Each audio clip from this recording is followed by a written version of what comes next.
rolling. We're rolling. God damn it. God help us. Shit. Hello, people. Off the Edge podcast. This is a very special episode. We're coming to you a night early. It's October 31st. Halloween, as far as you're concerned. It's not for us. But also, this is Off the Edge podcast.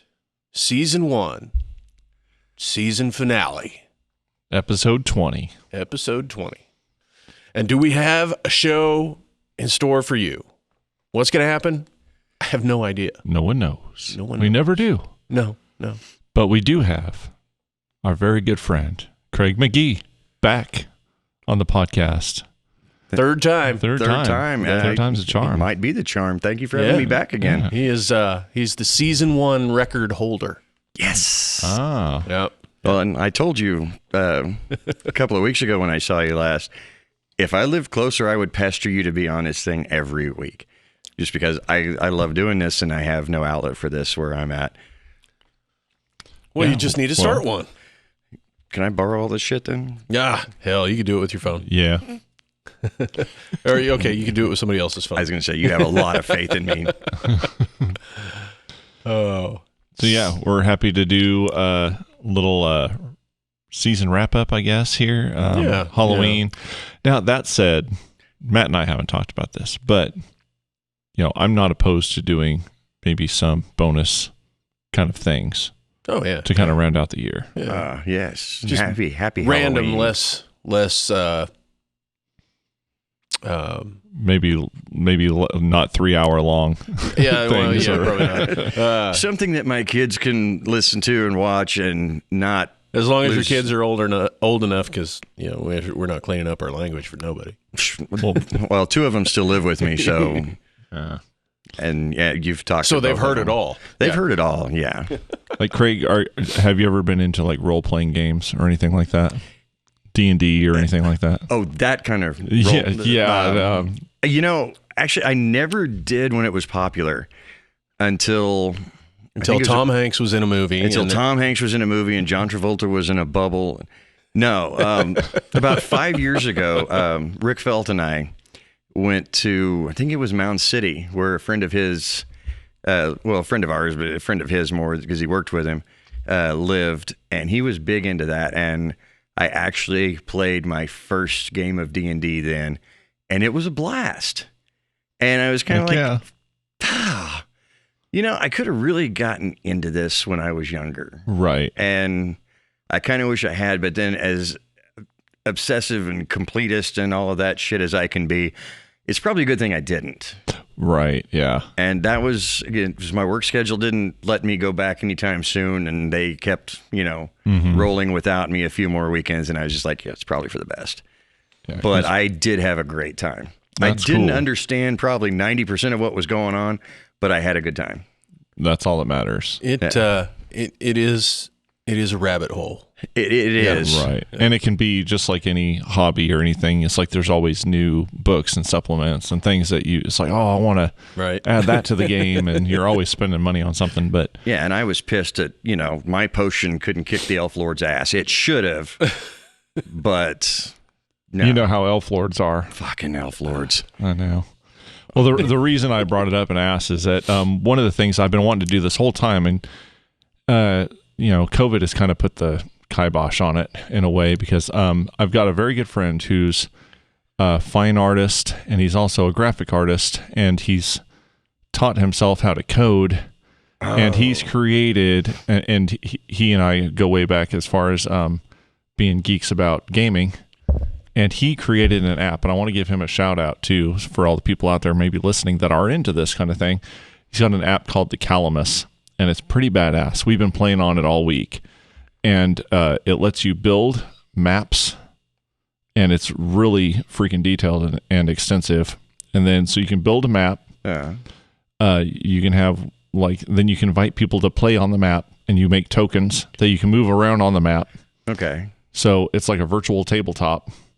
And then it's got a chat function where if you're if you want to get really crazy, you could like Skype or whatever while you're playing and looking at, Okay. like, so you can play remotely is what I'm saying. Nice. So Just a really cool thing. It's called the Calamus.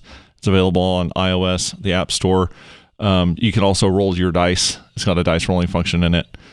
So it's basically everything that you want out of a D&D kind of thing. That's kick-ass. Congratulations to him. Yeah, I mean, he's done a great job on it. His name is Corey Hine. He's a fantastic artist and just one of the most creative people I know. I really want to get him on here, but he lives in Kansas City. We haven't been able to make schedules work and the COVID thing and blah, blah, blah. But so that's something I want to do, get him on here. But then also, I would like for us to all play on the Calamus. Yeah. Oh. And so we could show people how that goes. That's awesome. That's a goal. I'm rambling a little bit. Well, we'll have to figure out how to stream it too. Yeah. Yeah. I mean, it'd be really cool to do it live. And honestly, it'd probably be easier to do it live. I don't know. We'll have to look into that. And you'll have to ask him because he may have some insight on how to do it. Sure. Yeah, I'm down. I am too. I think that'd be awesome. Yeah, it'd be really fun. I just kind of he's a guy kind of like I know I always say that Matt is like really industrious person. He's always got a project. He's always working on something. And my friend Corey is the same way. He's always, he's a fabulous writer too. Always producing something like really cool. So that's your secret. You surround yourself with people that are busy so you don't have to be. No, I'm joking. Yeah. No, I surround myself with people that inspire me to get off my ass and not be so lazy. Yeah, see, we plan ahead. That way we don't do anything right now. Earl explained it to me. There you go. Well, while we're starting this thing off and doing shout outs, I want to do a shout out to Aversion Media and Daryl's sister, Kara Chapman. They did a little indie film, and anybody that is a horror aficionado, doesn't have to be good horror. This is 1982. A little film came out called Basket Case, and I remember it well. It's fun. It is. It is fun. It is fun. Anyway, they turned it into a musical. Oh my God. and it retains all the cheese, but because it's a musical, it just feels like it makes sense. So it's more coherent than it really actually was in '82. It's like watching Little Shop of Horrors, right? I mean, it's completely nonsensical. The storyline makes sense in all, but it's the musical element to it that takes the schlock and makes it okay. I got that theatrical, over the top feel on everything. I've got to see this. Yeah. You can. Let me see. I'm gonna try and give you the link. We'll put it in the show notes as well. But it is theater, and that's TRE. Theater Crude. That's how I spell it. Yeah. Theatercrude.org. Aren't you fancy? Very fancy. All right, for the last fucking time. Say it one more time because I interrupted. Theatercrude.org/basket case. And they're got a fringe festival is what they've got going on right now. So it's a bunch of indie films and things like that. It's $5 for all access to it. The movie is a little over an hour long, and there is a remix of a new Edge Over Edge song. What? In the credits. Nice. Mm-hmm. Yeah. A remix of a song when we haven't even finished. Oh, outstanding. Congratulations, guys. Yeah. It's your second horror film. It is. It is our second horror film. What was the first one? It's called The Cleaner, and he helped write it. Oh. Yeah. Oh, that's right. I forgot. That's before my time here. Before your time, yeah. Before your second tenure. Right. It was part of my 45 Seconds of Fame back in 2007. Won a bunch of awards, best horror short, and this and that and the other thing, and it was a good time. That's awesome. And we were looking for a powerful piece of music for a particular intimate scene. I won't say sex scene because the actresses, when you're not getting paid, you pretty much don't do nudity, I guess. So it was during an intimate scene, we'll call it. And I was asking around my different musician friends, and I got samples and sent them all to the director, co-writer, Michelle Fatale. And she picked a little thing that at the time was called Nude and Lewd. Yeah, which was very appropriate. Very appropriate. And which actually was Edge Over Edge song, Kicking It Down. Yep. Which I still request during live shows. So, for obvious reasons. Well, and I love the song too. Yeah. But it was an early demo of it. Mm-hmm. That's really cool. Yeah. What's the name of the film again? The Cleaner. The Cleaner. It actually, if you go to my IMDb page, which I guess I still have. I don't know. I haven't been there in a while. You do. Ah, thank you. Yeah. There's a link to watch. It's 22 minutes, and it's the story of a gal with germ OCD phobia who has a very, very bad day, and just kind of comes to the realization at her breaking point that she's not the dirty one. The others are. She needs to clean the world. So she gets to take out a little revenge on those that have wronged her. All wrapped up in a nice little 22-minute package. It is. It's fun. You know, like something I didn't know until just recently. This is a tangent, but interesting, I think. Hitler kind of was like a germaphobe and a huge like OCD kind of freak about cleanliness. Mm-hmm. And it's like, I think can get that. And it's like, that's what, he took that to the nth degree and just decided that anyone that wasn't of the Aryan race was unclean. You know what I mean? It's like, yeah. I didn't really link that to that kind of pathology, but. And I don't know if that's where Michelle got the idea or not. She just hit me one day. We'd already done like a 3-minute short called Closet Monster. Yeah, which was a good one too. Thank you. Thank you. Yeah, just to kind of see if we could, work together. And then she came to me with this idea, and I'm like, cool. And she's like, here's all this research. And she sent me probably 25 or 30 different links to read all these studies. And the funny thing is, when we were writing it together, I think the first draft was like 50 pages. And so we had to chop it down considerably because we didn't have money to do a feature. So we wanted to do a short, and it was easier to get into festivals that way for us, I guess. And after people saw it started winning awards, they were like, can you do a feature? And we're like, nah. Because, and once the final product came out, we were happy with it. Right. Like, this is probably as far as this story wants to go. Sure. Yeah. And, we got our point across and had a good time doing it. So I can't complain. That's awesome. Yeah. We thought about it for a while, but no. Well, let me ask you this. And you're like, that song Kicking It Down is really cool. Could you write a symphony? Right. Right. Yeah, can you put horns with that? Yeah. We know some guys. Yeah, we know some guys that could pull it off.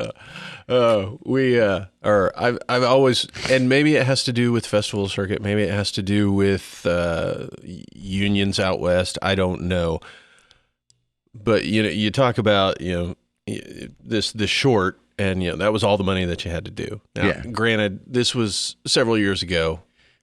So equipment wasn't as readily available to consumers as it is now. No, well, thankfully, she lived out in San Jose at the time. Yeah. And she knew people. She had already done a couple of shorts before I came into the picture, before we met. So she knew people who could do this and would do that. And it was easier. I mean, we put our tax returns basically into this movie. Mm-hmm. Didn't get a penny back. Still paid to submit it to festivals, but it was worth it. Mm-hmm. I mean, it was a great experience for me. It was a good time. Mm-hmm. I met so many when it screened at Silicon in San Jose that year in October. I met some of the most amazing people that I still keep in contact with today. They're Rita. I always say it wrong. Dave Rita, who goes by Zombie Dave usually. He and I have co-wrote a couple of feature screenplays together, still unproduced, sadly. But we don't give up. Right. Yeah, right. We love what we do. Mm-hmm. But we met because of his feature Bit Parts that he starred in and directed, which was an awesome little Frankenstein story in modern day, mad scientist trying to put his daughter back together, and it was a great time to watch. Jeff Smith, Stupid Teenagers Must Die. If you've never heard of that, you got to look it up. It's like The Breakfast Club in a haunted house. It is set in the 80s. It's everything 80s. It's beautiful. Matt's writing that shit down. Yeah. Well, Nice. that's one of the things we're going to go over. There's been several people on Facebook lately asking about horror movies, and a lot of the standard fare keeps coming out, and there's several that I think are lesser known that I really like. Are they in my top 10? No, not necessarily, but I really enjoy them, and I don't think they. But I also found a list today that had some that I have seen, but several that I hadn't, and I'm like, okay, this is going to be my homework. Yeah. So I thought I'd share some of that stuff tonight too. But so Stupid Teenagers Must Die. Stupid Teenagers Must Die. I love the title. And Bit Parts. Bit Parts. That one sounds familiar. Have you talked about it before? I might have. Maybe in your. No. I was going to say it might be in your IMDb, but no. You don't. Well, and it was through, festivals like that, going out there and helping promote the short and meeting people, that I got to meet a lot of people that they're not in everybody's mind as far as horror goes, but some of them should be. Right. And as far as I know, still active today, but not on like the Blumhouse blockbuster remake scale. Right. Which is fine. More like Zombies wheelhouse, Kind of, old yeah. 70s exploitation and horror flick character actors. Guys like Mike Mendez. I know you'll recognize that name. Mm-hmm. Everything from The Convent to Grave Dancers to Lavalantula. I've not seen that one. Lavalantula. Big ass spider. Rolls off the tongue. Yeah. Lavalantula. Starring Steve Guttenberg and Michael Winslow of Oh my God. Police Academy. Whoa. Yeah. Yeah, he also did a movie with Dolph Lundgren as a demon hunter a few years ago called Don't Kill It. I have seen that come across on Netflix. You need to watch the clip and then hit play. Okay. It starts out a little bit slow, but a few minutes in, it kicks and it never stops. And it's got kind of a, what was that Denzel movie? Fallen? Yeah. It's kind of got that feel to it, That was a good Whoever's possessed, you kill him, the demon hops. And it just keeps going and going, and it's over the top, bloodfest, great time. So that makes sense. Don't kill it because it's just... Because it'll, Trap it. And this couple of friends that I don't know if they're still even making movies, honestly, called the Butcher Brothers is what they call themselves. Heard of them? They did The Hamiltons in yes. 2006. Yes. That's a messed up movie. That's a messed up movie. Have you heard of that? No. It is. I won't give anything away because I want you to watch it. It's one of the slowest burns as far as horror goes, with, I think, one of the biggest payoffs.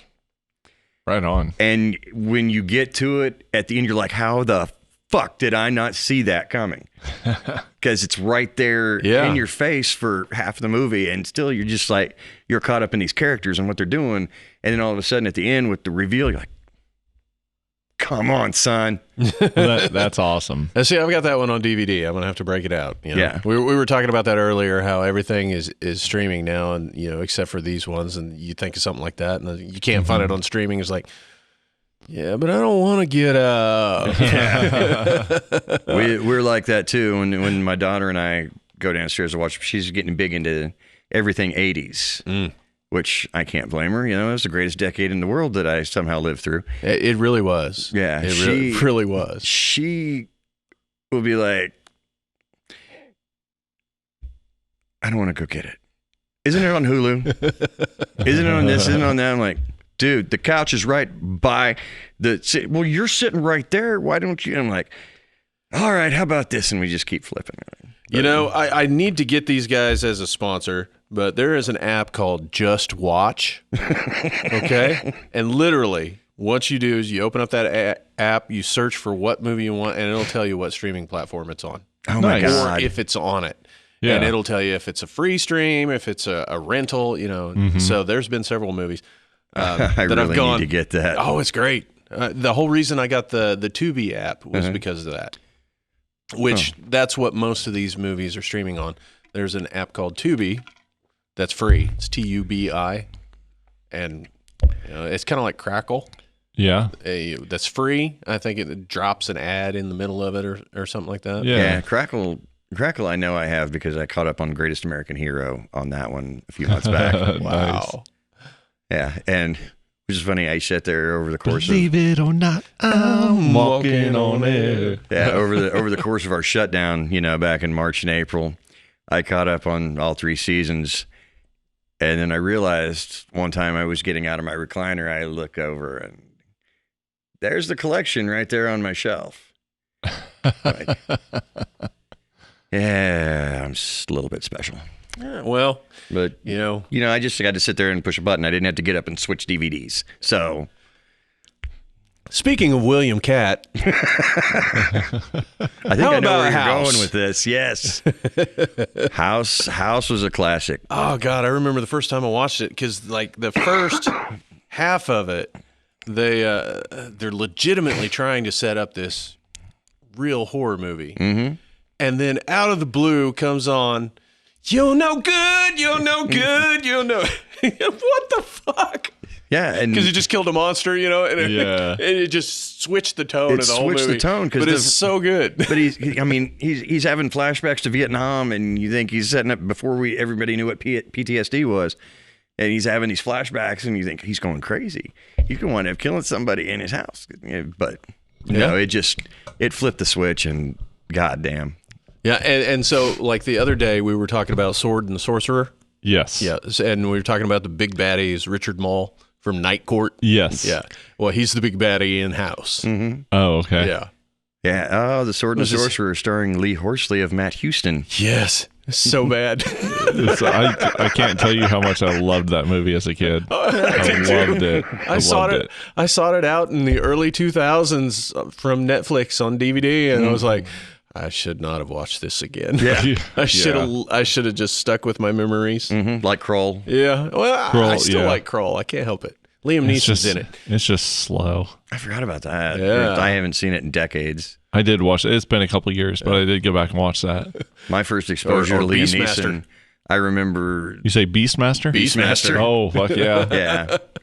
Yeah. The first exposure to Liam Neeson that I can actively remember was as Swayze's older brother in Next of Kin. Next of Kin? Oh, yeah. Excalibur. No shit. Yep. Yeah. Wow. Him and Patrick Stewart both. Oh. Yeah. Patrick Stewart. That's another one. The supporting I went back cast and in watched. Excalibur was just fucking another badass. level, Yeah. right? Wow. And that's one I love. I love going back and watching. I love that. I think that's the best Camelot movie there is, aside from Monty Python. Yeah. Yeah.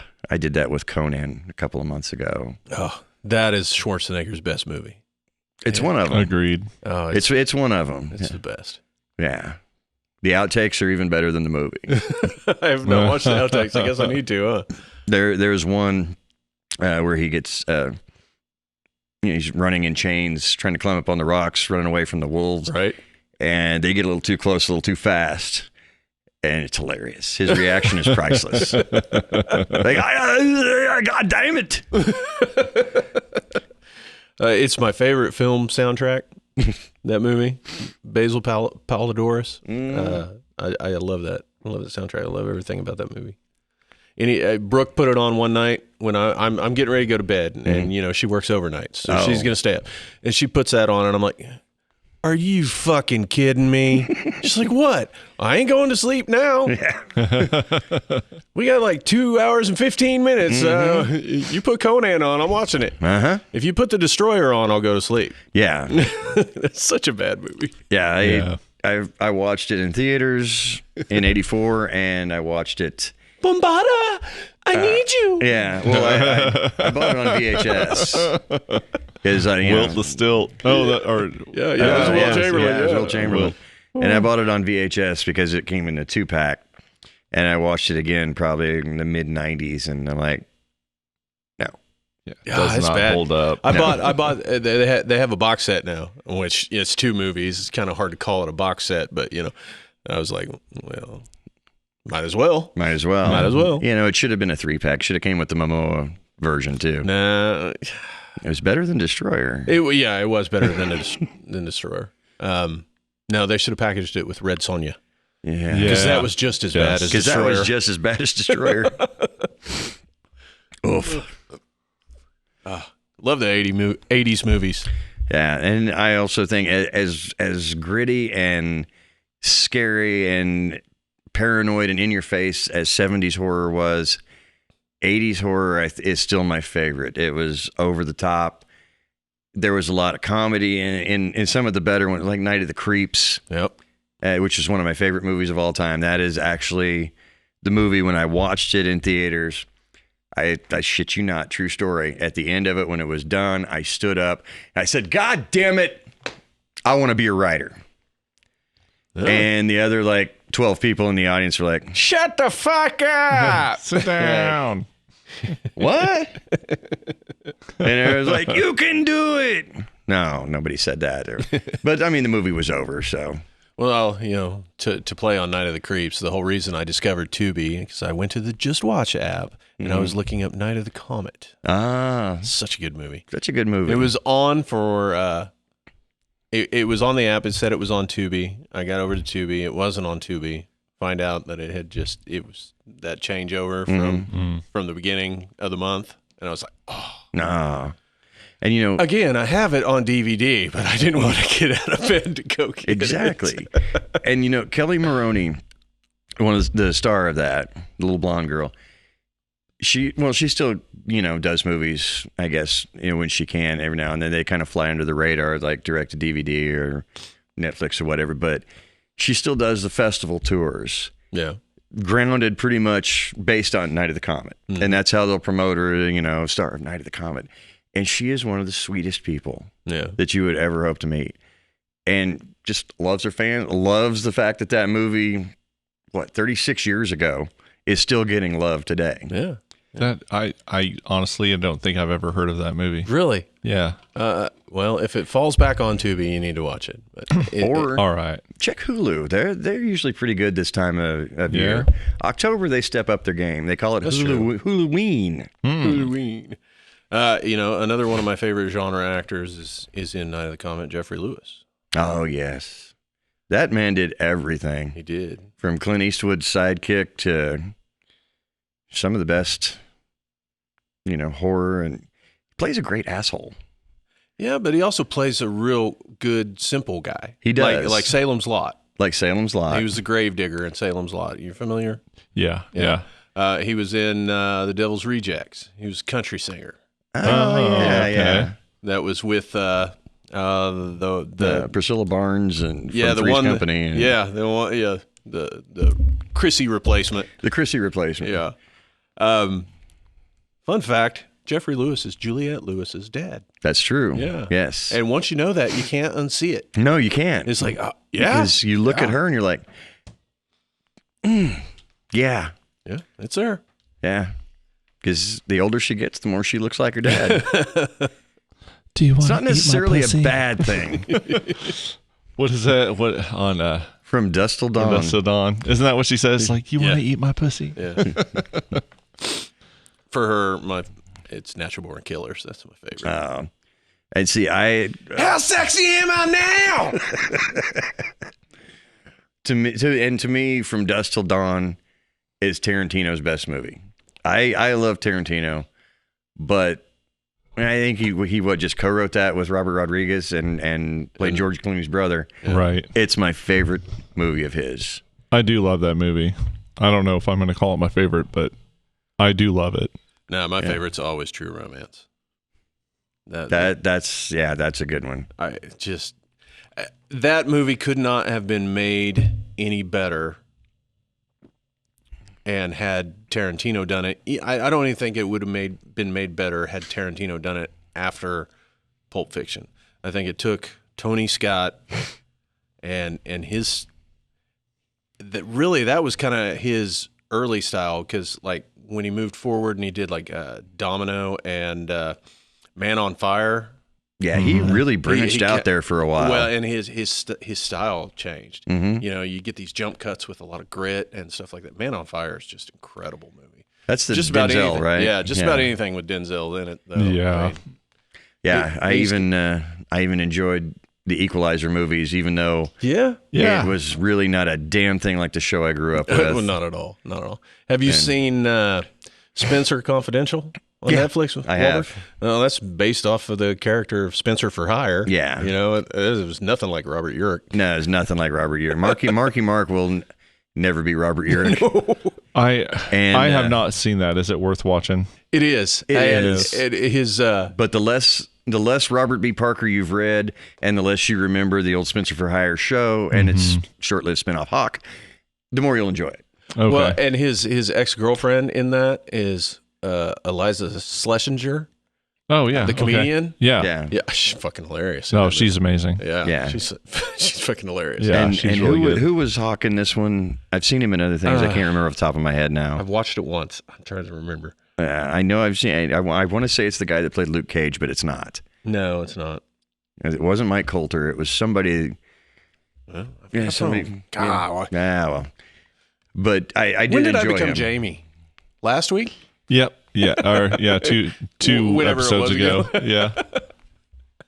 Pull that shit up. Yeah. Jamie, see if you can find it. You know, some of my favorite put it up on the wall. shows from the 80s were like the Knight Rider, Street Hawk, Airwolf. Like I was all about that shit. Fucking Airwolf, man. The greatest movie, TV, anything character name ever. Yes. Stringfellow Hawk. I don't know where they pulled that one from. Yeah. There's a lot of good coke, I think, but Jan Michael Vincent owned it. Yep. That was a wonderful show. Jake and the Fat Man, Riptide. Riptide. Yeah, And I of remember course- Riptide. Oh, yeah. Winston Duke. M'Baka. Black Panther. M'Baku. Yeah. Yeah. That's right. I like that guy. Yeah. So, well, going down the 80s train, and some of these movies that I've discovered, two of them in particular, are really kind of, well, okay, let's go three. Three of them are really good throwbacks to 80s movies, but they're modern movies. See if you guys have seen any of them. House of the Devil.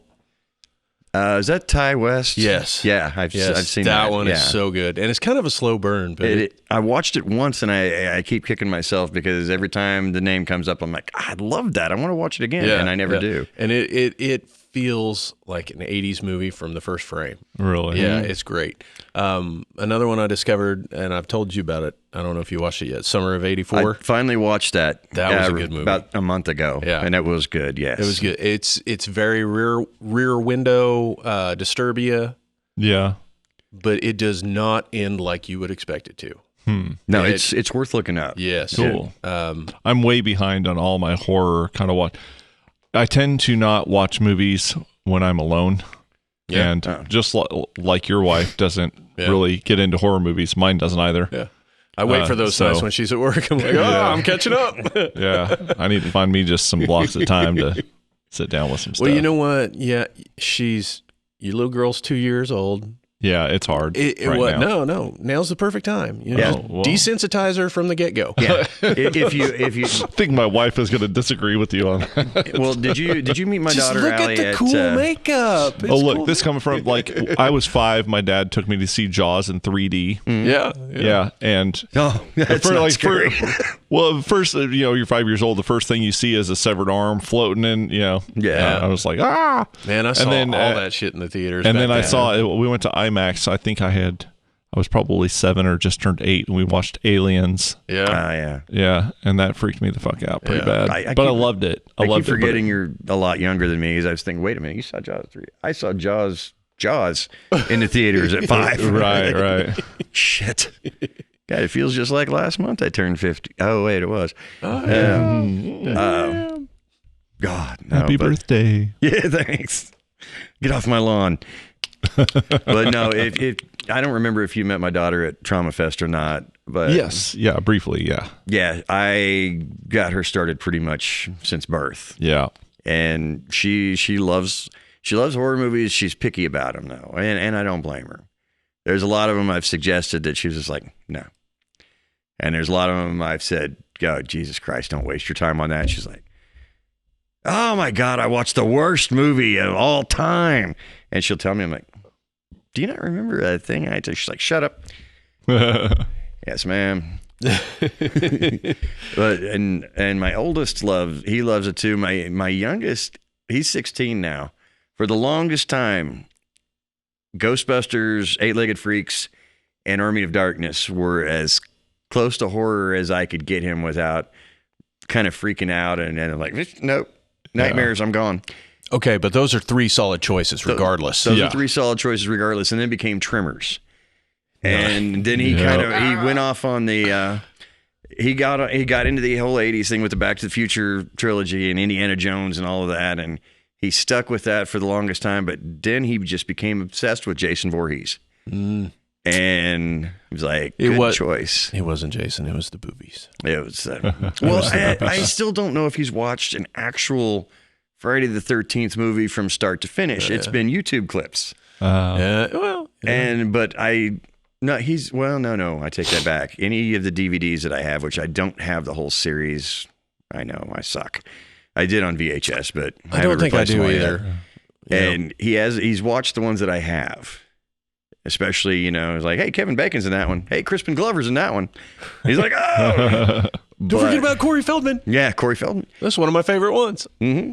Yeah, and now he's like all over it. I don't know how many years in a row he went as Jason, for Halloween. Yeah. This year, at 16, you would think shouldn't be trick-or-treating anymore, but I guess kids like to dress up and just walk around now. Well, yeah. I mean, I did when I was that age. Yeah. And he's out ghost busting tonight while I'm doing this, so.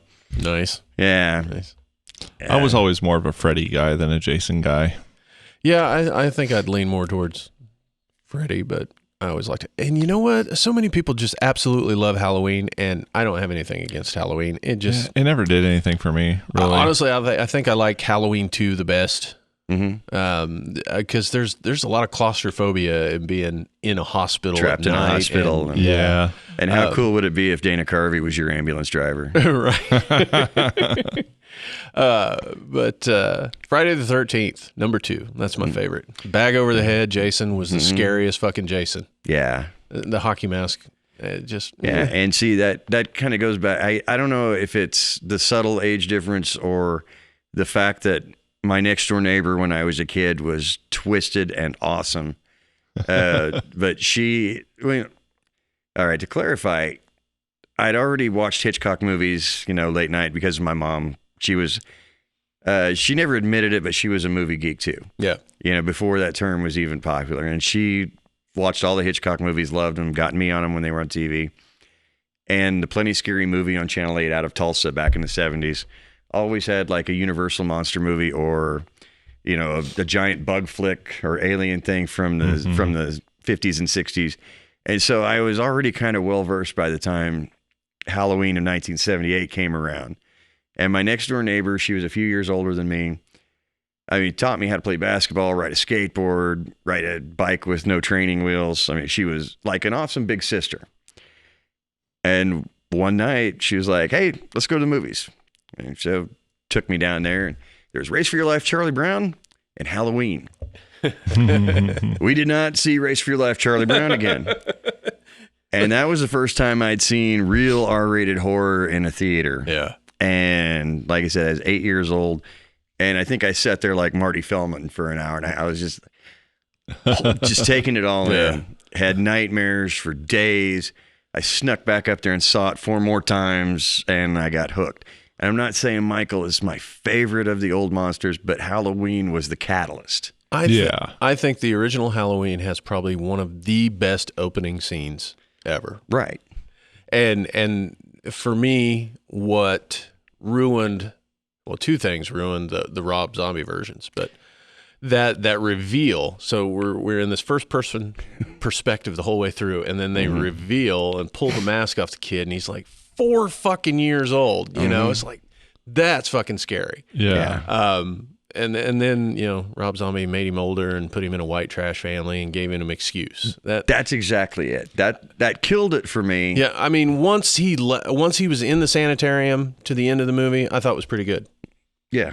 But the backstory was fucking You take all trash. the mystery and I guess the icon before you even knew what was going on, because Carpenter did a great job of giving Donald Pleasance, you know, Dr. Loomis, just a few lines that pretty much summed it up. This guy is a crazy motherfucker. You fear your life when you're around him. Right. And he just set it all up with his perfect delivery, gloom and doom, a little over the top, but you bought it. Yeah. And then you take all that mystery and, you know, whatever psychologically was going on with him or whatever was possessing him, you never really knew. And you break it all down to, I had an abusive white trash upbringing. Yeah. I killed little animals and then strippers. And like, God damn it, Rob, you can do better than that. Yeah. Well, I mean, that's his niche, white trash. I guess. I heard this thing today. It's like guys were comparing candy corn about how bad candy corn was. It's like, nobody eats candy corn. The guy's like, I eat candy corn. He goes, if you plant candy corn in the ground, then trailers pop up. He goes, that's how the modern day trailer park grew. I'm gonna go home and try it. But it's the backstory that We have too many of them where I live. it's the backstory that kills the mystique. That was my one single problem with Joker. And I don't have a problem with the backstory. I don't want this to be Batman's arch nemesis. Yeah. You know, I mean, as a standalone movie of a guy who goes crazy and wants to be called Joker. I felt like it was kind of an updated, modern-ish version of Falling Down. Very much. Very much. I have Falling Down. I saw some Taxi Driver in it. Yeah. And it was a masterpiece of a movie, I think. It was one of the few movies I've ever watched where I'm like, I need a shower. Yeah. And my son, that's, I think, his favorite movie of all time now, my youngest. He wanted me to take him to see it when it came out. I did.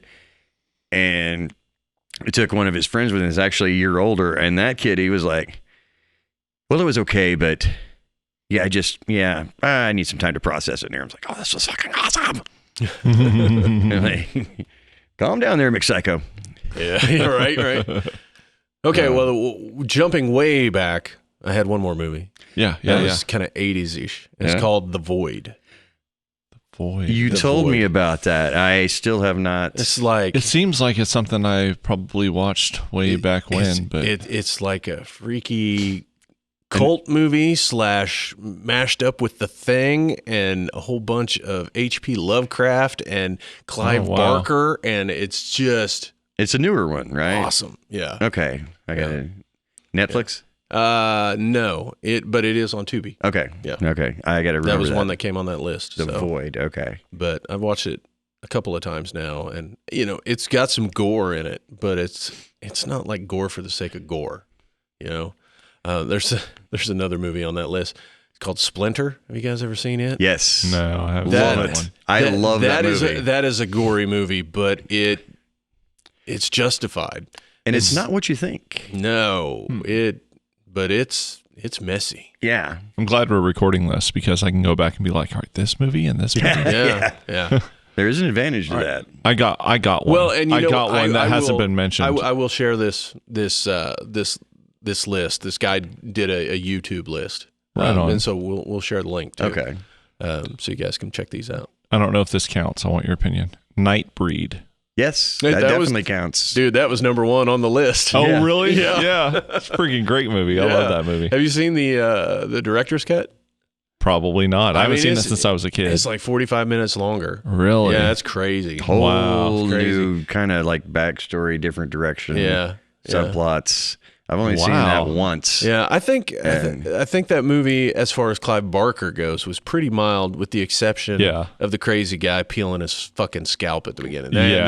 That's still, I'd like. Yeah, and the fact that Cronenberg actually acted in it. Oh yeah, it's kind of like the so Poltergeist. Anyway. Like as a kid, Poltergeist. So one scene that got me is when the guy's peeling his face. Yeah.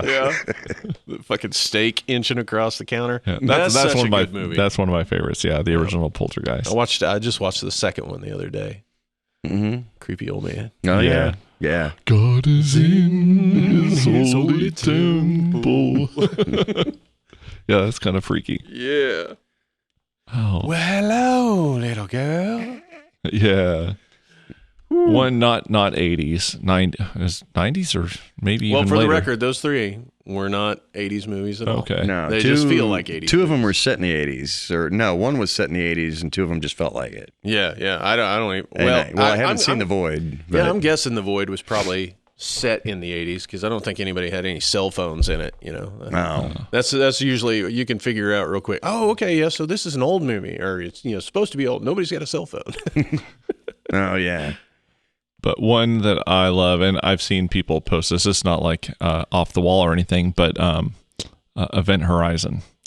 Yeah. I went and saw It's that. gold, dude. I went and saw that in the movies, and like it scared the shit. Like it made me jump several times. And then I went back and watched it on my TV. I was like, this isn't that bad. Yeah. It was just a different atmosphere in the movie. Still, What? And then like the games Dead Space and fucking Doom and shit, they all spawned from that movie. Mm-hmm. Yeah. Well, maybe not Doom. Doom was older.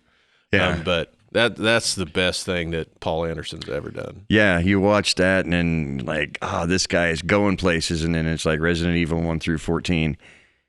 And I feel like two things ruined him is that he decided that the people that were going to watch his movies only had like video game attention spans, so he's going to make them really short. And then I don't know if it was him or the studios are like, we got to get this to PG-13. We got to get to this PG-13. I think Resident Evil was R. Yeah, but to my knowledge, they were all R. Yeah, but I mean, when you get to like Alien versus Predator, and stuff like that, he lost some gas somewhere along the way. He did, but they're guilty pleasure movies for me. Oh, I love them all. Yeah. I mean, that's just the pinnacle is Event Horizon. And the pinnacle was Event Horizon, but he may redeem himself. It was supposed to release in theaters last month, early September. Monster Hunter. Which is basically him and his Mila. wife again, Mila, and same character but different name, different setting. Pretty much. Yeah. Alice 2.0. Yeah, pretty much. Yeah. I'll watch it. But I will too. I'll watch it. I'll watch the shit out of it. I've just got like every I one did, of the Resident Evil movies. I'm a huge Mila fan, so it's like what the hell was Mila that? Jovovich is definitely the hotter Mila. I don't care what anybody says. That's true. Yeah. And before he was Hawkeye, Jeremy Renner, Hansel and Gretel and Hansel, Witch Hunters. Yes, yeah, I remember Love the that one. shit out of that movie. Yep, that was a good one. I haven't seen the new one. The new one is Gretel and Hansel. Right. Yeah, and that one's supposed to be Rochelle says it's amazing. supposed to be a real period piece. I type. have not seen it yet. Yeah, Yeah. it's got the young gal from It Chapter 1, and I thought she was really good. Yeah. I keep thinking Millie Bobby Brown. I'm like, no, that's Stranger Things. Yeah. But not horror at all. But she's got the new thing. Is it on Prime or Netflix? Netflix. Enola Holmes. Yeah. I've heard that's pretty good. That's her. Yeah. Yeah. Oh, Yeah. I forgot about that. Yeah, I haven't watched it yet. I haven't either. I haven't. I either. gotta- I want to gotta- watch that though. I'm a I sucker want for a to home watch it with story. Brooke, and I gotta be able to set aside a block of 8 hours, however many episodes there are. No, that's just a Yeah. movie. That's not a. Oh, not a series. I thought it was a series. No, it's just a movie. Oh well, cool. Knock Yeah. that one out. Knock that one out. Yeah, unlike Monsterland, which it was a Hulu original. It was in early October. And I watched an episode. I'm like, I don't think I can do this. Just because, I wasn't really getting into it. There were 8 episodes, about an hour long each. Michelle, after the third one, she's like, how many of you watched? I'm like, 1. She's like, you stopped? I'm like, yeah. She goes, well, I'm 3 in. I think I'm going to stop. And the next day I was walking out to go to work, and she was home for lunch, and it was like season 1, episode 6. I'm like, I can't help yourself, can you? She's like, I just keep hoping it'll go somewhere. I've run into several of those shows where it's like almost there. Almost, so you're hoping it's going to get somewhere, and then sometimes for me, that was the OA season 2. Yes. I never finished season 2.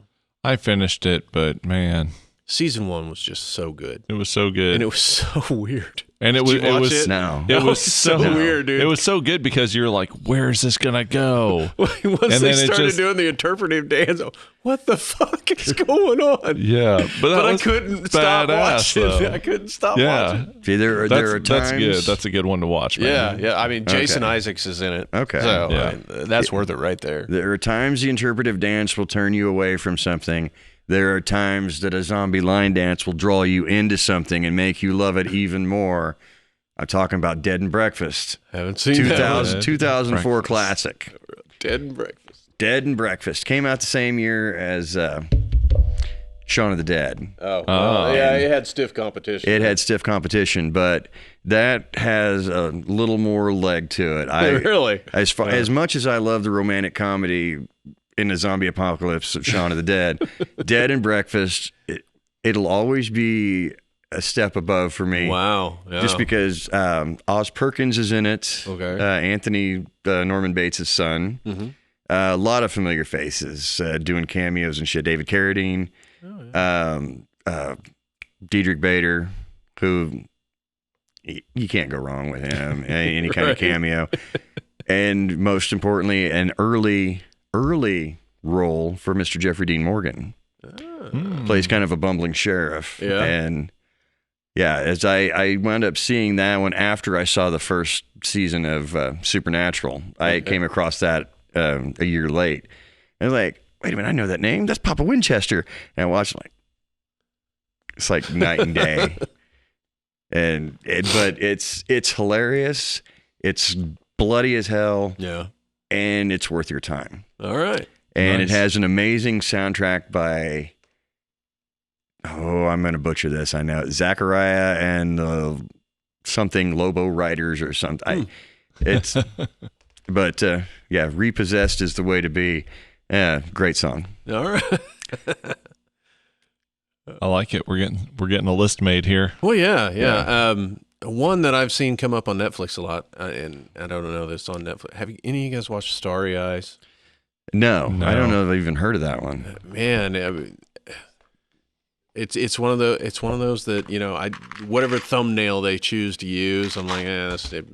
Yeah, move on, because a lot of times they look cheesy. Their thumbnails suck. I mean, they really throw you off. So I even brought these up, so if we didn't know anything about them, I could give you kind of a synopsis of it. A hopeful young starlet uncovers the ominous origins of the Hollywood elite and enters into a deadly agreement in exchange for fame and fortune. Huh. Yeah.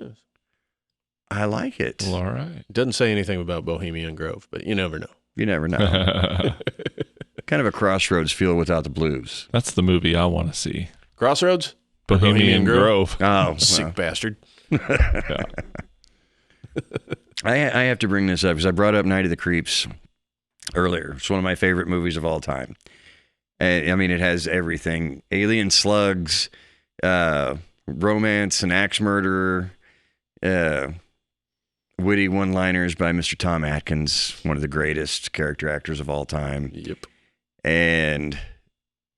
But as much as I love that one, 20 years later, in 2006, an early James Gunn movie called Slither, Yes. which he said he had never seen Night of the Creeps, even though they are similar. You're right.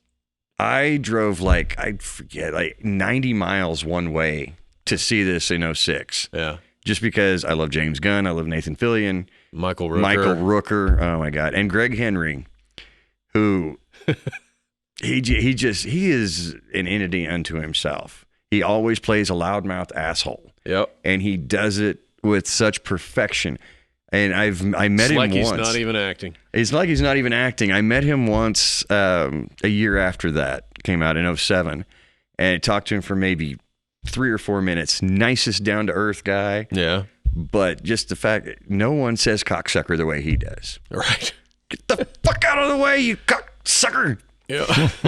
Morning, Mr. Mayor. Hey. Yeah, I was the first movie I saw with him, I think, was Body Double.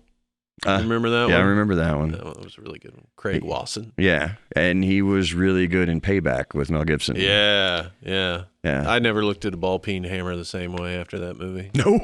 No. That hurt so bad. Yeah. Whew. Yeah, we got all kinds of movies.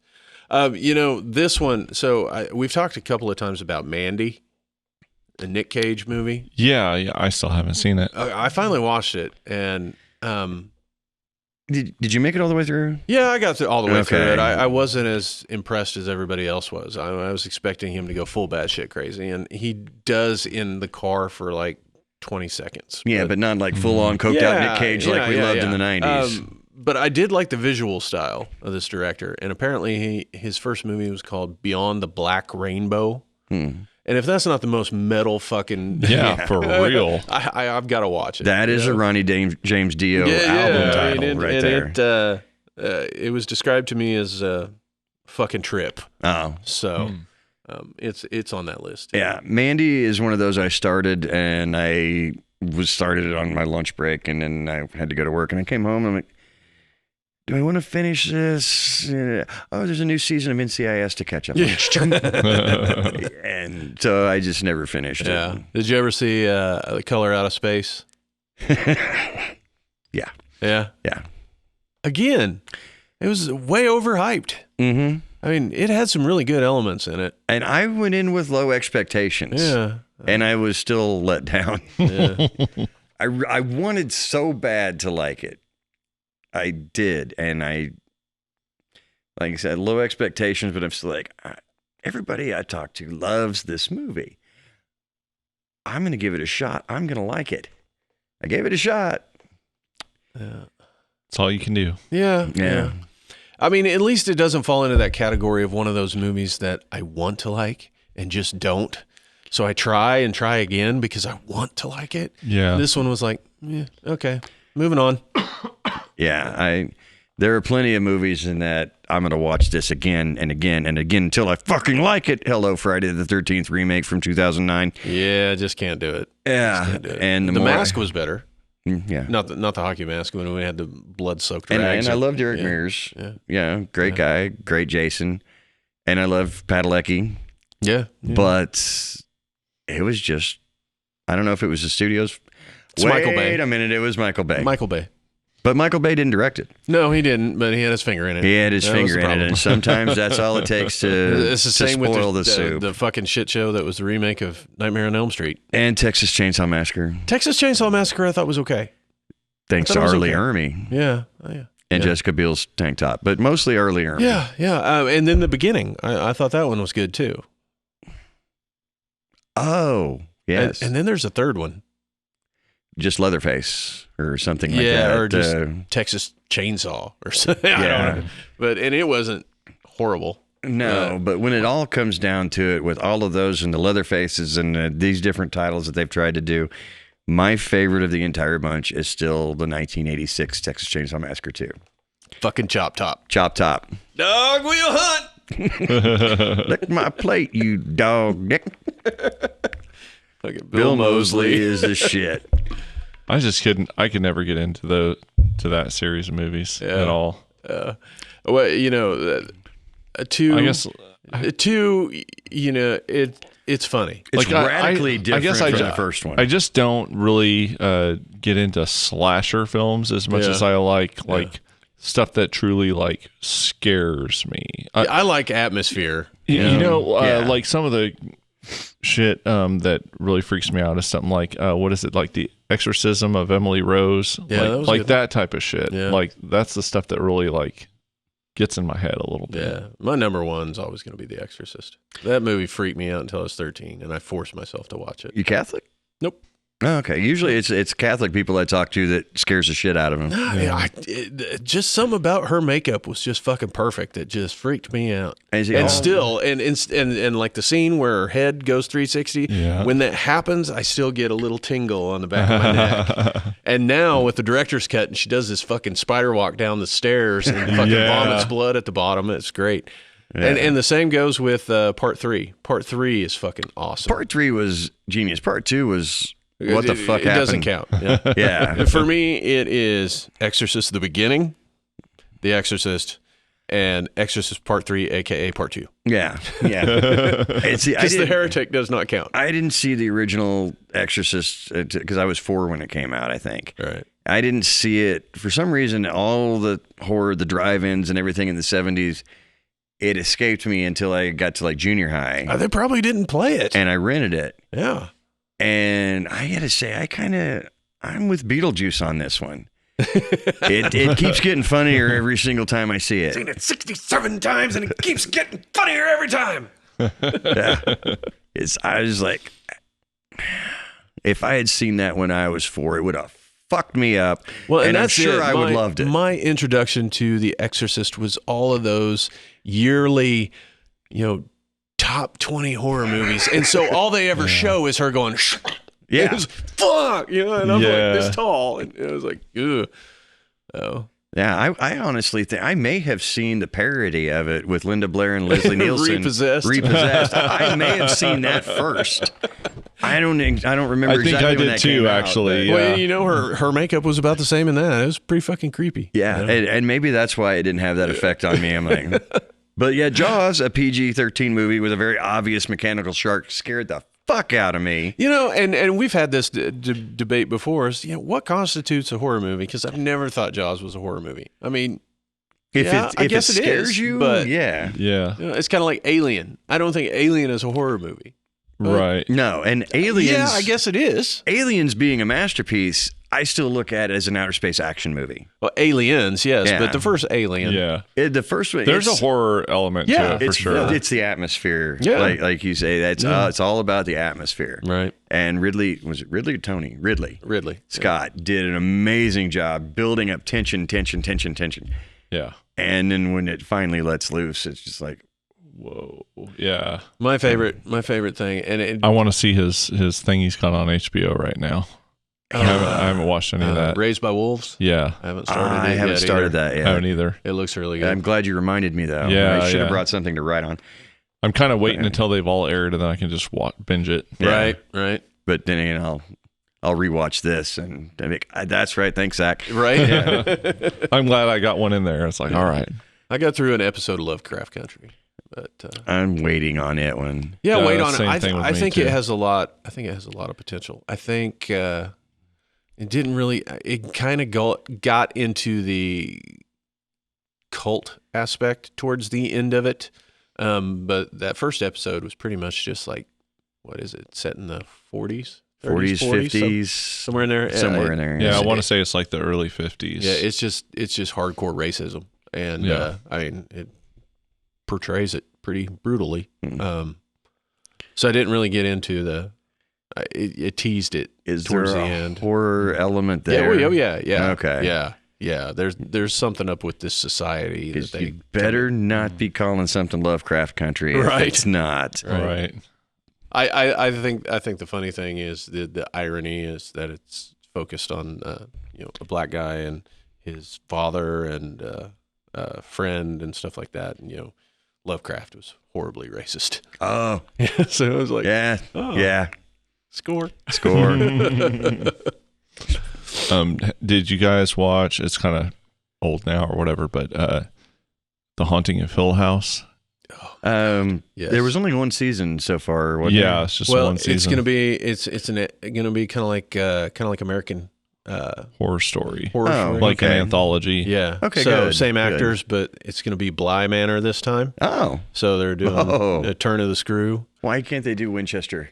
Come on. They'll get to it. Do the hopefully. Winchester House for the love of God. But yeah. But I loved the shit out of that. Yeah. I loved that. Flanagan can do no wrong in my eyes. No, and the first couple of episodes drug for me. Yeah.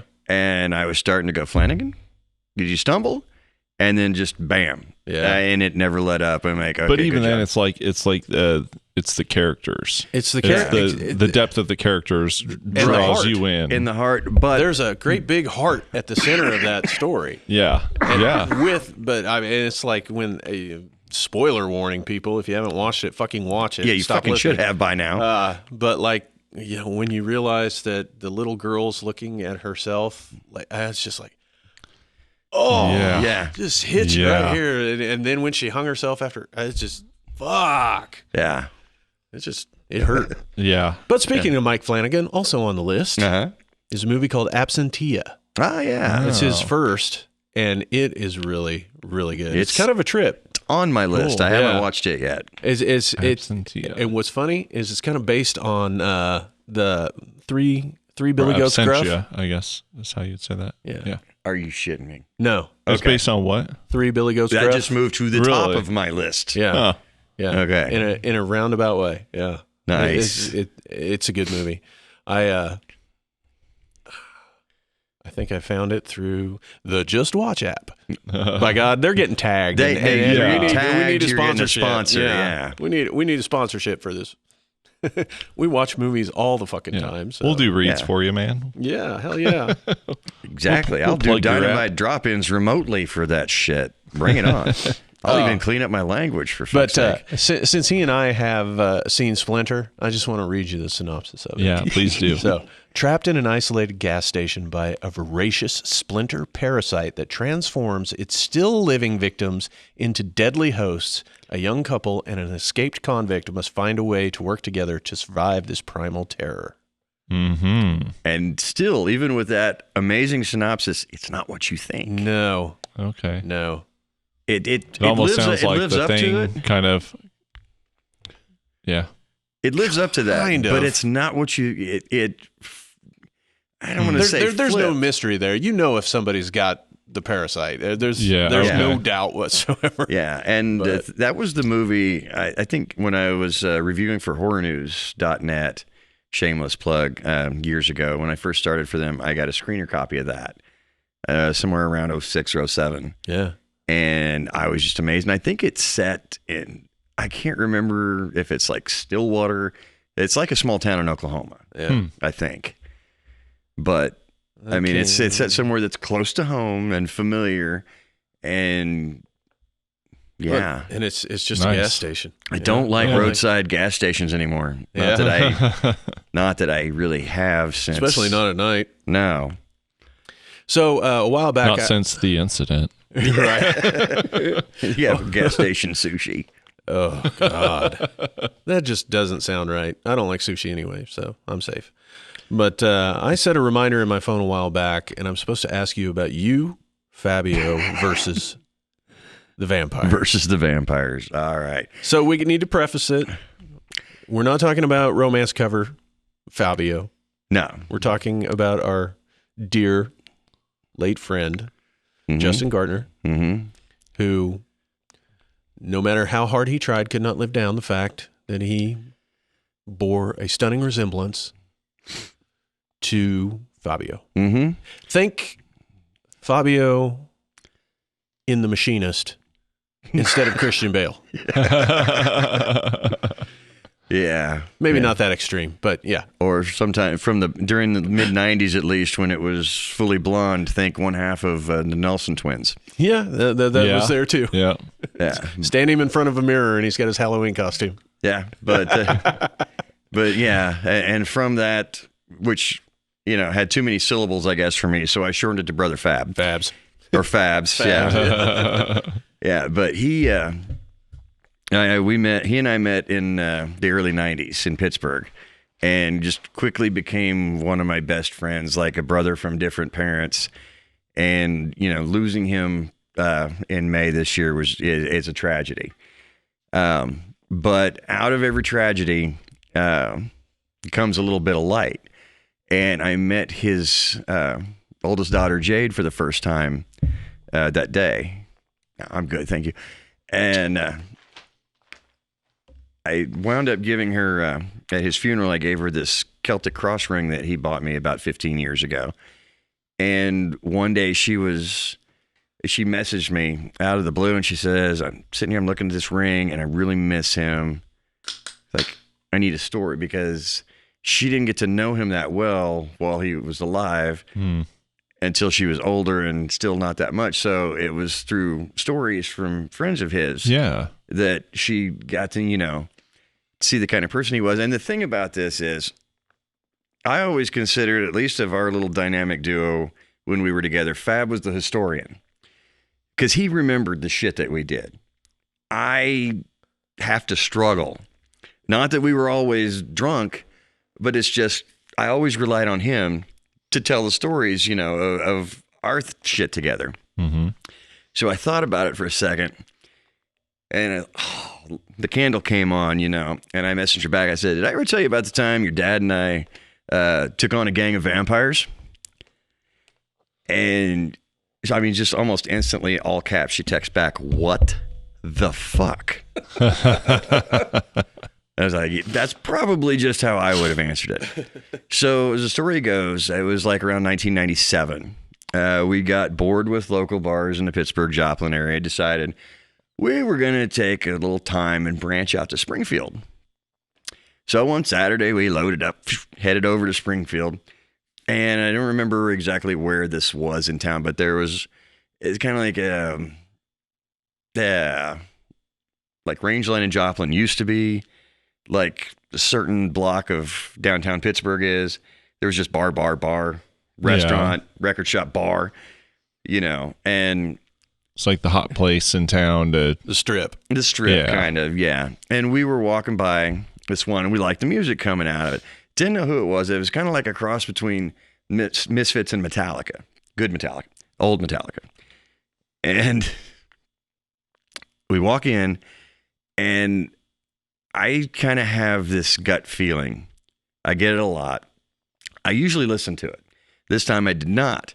The hair on the back of my neck was standing up. I'm like, we do not fucking belong here.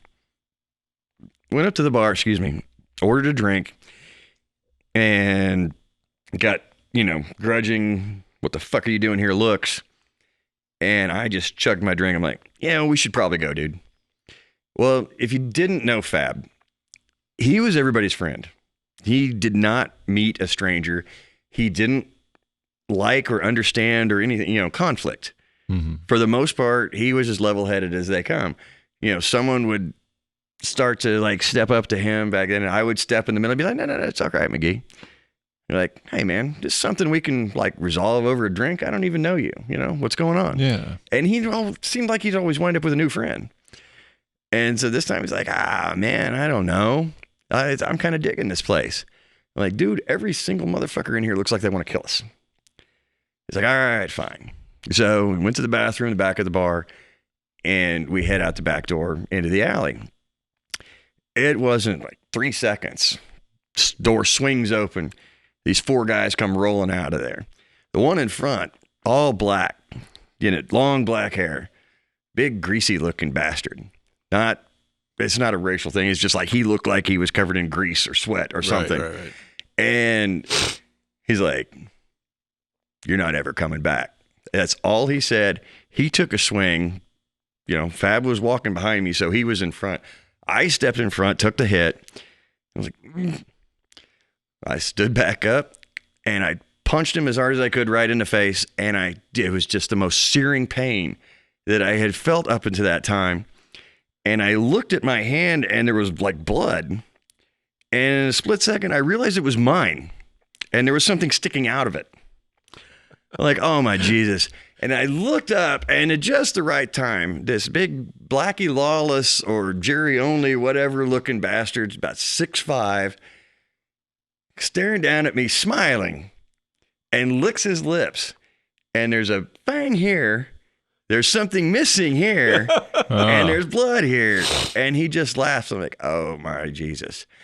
I punched him in the throat, and I grabbed his head, and I popped the side of his face against my knee. And we went to take off running, and I looked back just a split second, and the other 3 were carrying him back in. All 3 of them looked at us, fangs, and hissed at us. Fucking hissed at us. We get around back onto the main street. We start laughing. He pulls a do-rag off of his head. I pull this fucking fang out of my knuckle and wrap it up with that. And I wish I could remember the name of the place, but I will just say that was our first and, to my knowledge, only encounter with a fetish bar. That one happened to be Goth Vampire. Yeah. Wow. And yeah, I don't think we ever went back to Springfield. But I was like, I was almost 30 then, but all that I had seen, going back to Los Angeles and everywhere in California, visiting family, going to Texas with him, for God's sakes. But Springfield, Missouri is a place. Springfield, Missouri, and you look back and you see three motherfuckers dragging this big guy back on. It was like a fright night. Fright night. Fright night. Yeah. One of the best. That's good shit. My Jesus. That is a perfect, completely unintentional segue into the next movie on my list. Outstanding. Have you guys seen Teeth? Yes. Oh, I know I haven't watched it, but yeah, I know what you're talking about. Let me tell it's you. Like vagina dentata. Yeah. It has nothing to do with vampires. As a matter of fact, I think still to this day, they have my reviews archived on horrornews.net. I reviewed that movie, and you can get my take on it if you check that out. I think... I think you have the link to that. Probably. That I pimped out like the first time I was on. Yeah. You brought up Vampire Teeth, and I'm looking at this, and I'm like, holy shit, perfect. Yeah, it was... It is not a great movie. It was not a great movie, but it wasn't a bad movie either. Fucking original. Yeah. Yeah, I was very impressed. I guess that's something that really freaked men out. Like it historically. Well, wouldn't it you? Well, that what the fuck you got teeth? That never would have entered my mind until I heard about that movie. Like, what guy? Like, man, that's some weird fucking incel shit, right? Yeah. Like, no, there's teeth down there. Yeah, imagine dating in the 80s. That was the chance you took. Oh, shit. Speaking of funky movies down there, and this is not on the list, I did not like it as much as everybody else did. And I don't know that you guys have seen it or not, but it was buzzed about enough that you might have, and that was It Follows. Didn't finish it. I never watched it, but that's another one it's one that I tried, and 10 years ago, I see Carry the Two. See, I guess I started in 2006 and it ran until like 2010 or 2011. So for about 5 years there, I reviewed horror movies for different websites. So no matter how great, no matter how horrible, I had to finish them. Yeah. Once I stopped reviewing, I give it 20 minutes. If I don't think to myself, this is a slow burn, but it's going somewhere, it's going to pay off, or, God damn, I can't get enough of this, I can't wait to see how this ends. If that doesn't hit me and I'm like, you know what, fuck it. I'm getting older. Got better things to do. I'm not going to wait for this to get better. Right. And that was one of them. And so there are some that people have told me, and I can't think of an example right now, of course, but that people have told me is really, really good. And The Witch. I didn't like that one at all. Oh, yeah, you said that. Yeah. On your recommendation, I did not watch that. Yeah. I think it is a brilliantly shot period piece and horribly accurate. I mean, these people had absolutely nothing to do, and it was all on film. Yeah. It's like, wow. I have heard that. I haven't seen it, but That, unrelated, but it, for some reason, it jogged in my memory. Guillermo del Toro films, and is it Mama? Or is it Mother? Yeah, or Mama? Yeah. Mama. I liked that movie a lot. That wasn't so much scary, but I think it. He was a producer on that. The director of that is the one that went on to do It Chapter 1 and 2. Really? Yeah. All right. Well, I really love Muschietti? that movie. Yeah. I thought that movie was great. I mean, Pan's Labyrinth is also amazing. Yeah. Again, probably not horror, but and that's my thing. Everybody touts Guillermo as being this great horror guy, and it's always got this level of cheese to it that I don't ever feel gets scary enough. I don't really think of him as cheesy. I just it's amazing visually. It's fantasy. And it is. It's fantasy. It is fantasy. Very, very well put together visually. It's kind of like a psychedelic fantasy almost, like a bad trip fantasy. Yeah. But I mean, as far as our horror icon, I just don't get it. I mean, I don't. Is that because of Blade 2? No, I thought Blade 2 was great. I thought it was the best one of the series. I mean that he gets lumped into the horror thing. Maybe. Because I mean, Well, Hellboy. I think it's because of the really out there kind of monstrous, like makeup design stuff. I think that's why. It's monster-esque like things. I mean, he had that one. I love Guillermo del Toro. I'm not talking shit. I just don't know if it's horror. Afraid of the Dark. Yeah. Which was really just kind of a riff on Hellboy 2. Yeah. You can just reuse the Tooth Fairies again. Mm-hmm. The Creature from the Black Lagoon porn. What was the Shape of Water? I haven't watched that one. Yeah, I watched that. That looked more my like a wife drama. liked it. She liked it a lot better than I did. Yeah. I liked it. It's probably not my favorite thing of his, but I liked it. It wasn't something that I'm sorry I watched. Yeah. But it's not also something that I would really add to my collection. I'm probably not going to watch that 10 more times in my life. I think outside of Blade 2, of course that's a continuation of an established character. Right. I think that's my favorite, but aside from that, it's probably Pan's Labyrinth. Yeah. I really like that No, one. that's a really great movie. And you saying you don't really associate Guillermo with horror, that made me think of somebody else that in this day and age, I don't think a whole lot of people, unless you're like right around my age and remember the 80s and early 90s, will associate Peter Jackson with horror. But that's where he started. Yeah, exactly. Fucking Dead Alive. Dead Alive, The Frighteners. The Frighteners was good. I hate Dead Alive. Dead Alive. I hate it. You got to watch it again. I mean, if anything, the fucking lawnmower, man. Well, the bloodiest priest, movie in history. The priest was, I think, my favorite part. I kick ass for the Lord. And boy, he did too. But speaking of New Zealand movies, another movie on the list. Good transition. I'm telling you, man, this shit writes itself. There's a movie called Housebound. Have you guys either one of you seen it? It was on Netflix for a while. No. And it's a young woman is forced to return to her childhood home after being placed under house arrest when she suspects that something evil may be lurking. It's really good, but it's really New Zealand. Evil's really good at lurking. So was Black Sheep, and that was awesome. So Australian, New Zealand horror movies are just fucking over the top. Yeah. Shout out to Quentin, one of his favorites, Rubber.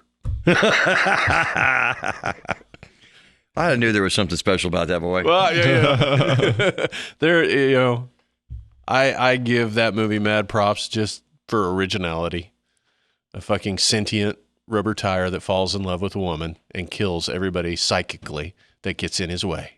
Yeah, that's a fucked up concept. Right? And I love that someone actually made that film. Down under. Throw some shrimps on the bobby. Make a fucked up movie. That's funny. I was even going to skip Housebound, but you know what? Just walked right into it. Well, we were talking, I mentioned Del Toro, and maybe that's not horror. Another one that I think is very much appropriate for Halloween, and it's a really great movie, but maybe not horror, is Dark World. The one with Kiefer Sutherland and Rufus Sewell? Yes. Yeah. Yeah. Yeah, that was a trip. That's a trippy movie. Yeah. That's a trip. I really like that movie. I like that it's never really fully explained. Yeah. It just leaves kinda a lot leaves to you- your imagination. Yeah, it just kind of leaves you hanging. Like, again, Did you miss out on that one? Which one? Are you still talking about Rubber? No. Oh, yeah. no, I was saying one that's probably not necessarily horror, but still feels good around Halloween is Dark World. Yes. Yeah. Yeah. Well, horror is what creeps you out, as far as I'm concerned. Yeah. Like, it's kind of a vague thing. It's like, I don't know. Well, I mean, it's like I said, Jaws, not horror to me, Right. but, Yeah. when you were exposed to it, guess what? That scared the shit out of you. Yeah, So- dude, I like- still think that sharks are the scariest thing on this planet that's real. Yeah. Like, they're fucking killing machines. That's scary shit. Like They still don't scare me as much as fucking storms on the ocean. Storms on the ocean are frightening shit. the thing about the Yeah. ocean. That, Perfect Storm is a horror movie yeah, to me. exactly. Yeah. And why I won't get on a ship that's not the Queen Mary that's docked is because Not of movies 400 like that. tons or Yeah, and plus Deep Rising, from like '98. yeah. One of my favorite, probably in my top 40 all-time favorite horror movies. Is that the one with Treat Treat Williams. Yeah. Basically Die Hard on a cruise ship with a sea monster. That's right. That's right. And it all falls around the Mariana Trench, that little crevice in the South China Sea that you can supposedly sink the Himalayas into. Mm-hmm. Yeah. Yeah, That was a great time, great period for undersea movies. yeah. That's Yeah, another dude, one you had along Deep Star those 6. lines is The Abyss. Again, Well, probably yeah. not more of a sci-fi maybe than a horror, Yeah. but still love that movie. Yeah. To this you had day. that. You had that. Yeah. You had Deep Star 6. Deep Star 6 and Leviathan came out the same Leviathan year with in the 80s. Peter Weller. Yeah. Yeah. And both very good movies in their own right, I Yeah. thought. Yeah. Creeped me out. They were both set underwater, so of course. And Of then, course, Cameron is going to take the top spot. right. And then a decade later in the late 90s, you had, I think, Deep Rising and Deep Blue Sea come out around the same time. Yeah. One with the Iris. sea monster, one with genius sharks. I love that movie. Yeah. That's a guilty pleasure. It's right there with fucking Lake Placid, man. Yeah. Is Deep Blue Sea, is that the one with LL Cool J? Yeah. LL Cool Yeah. J and Thomas I Jane. couldn't remember the Yeah. name of that movie, but I was thinking about it. I love And that. Samuel L. Jackson. Yeah. Yeah. What we're not going to do. That Dave Chappelle actually played that role much better years later in his show. He ate me. Fucking shark ate me. It's classics. Is Cabin in the Woods a Peter Jackson thing?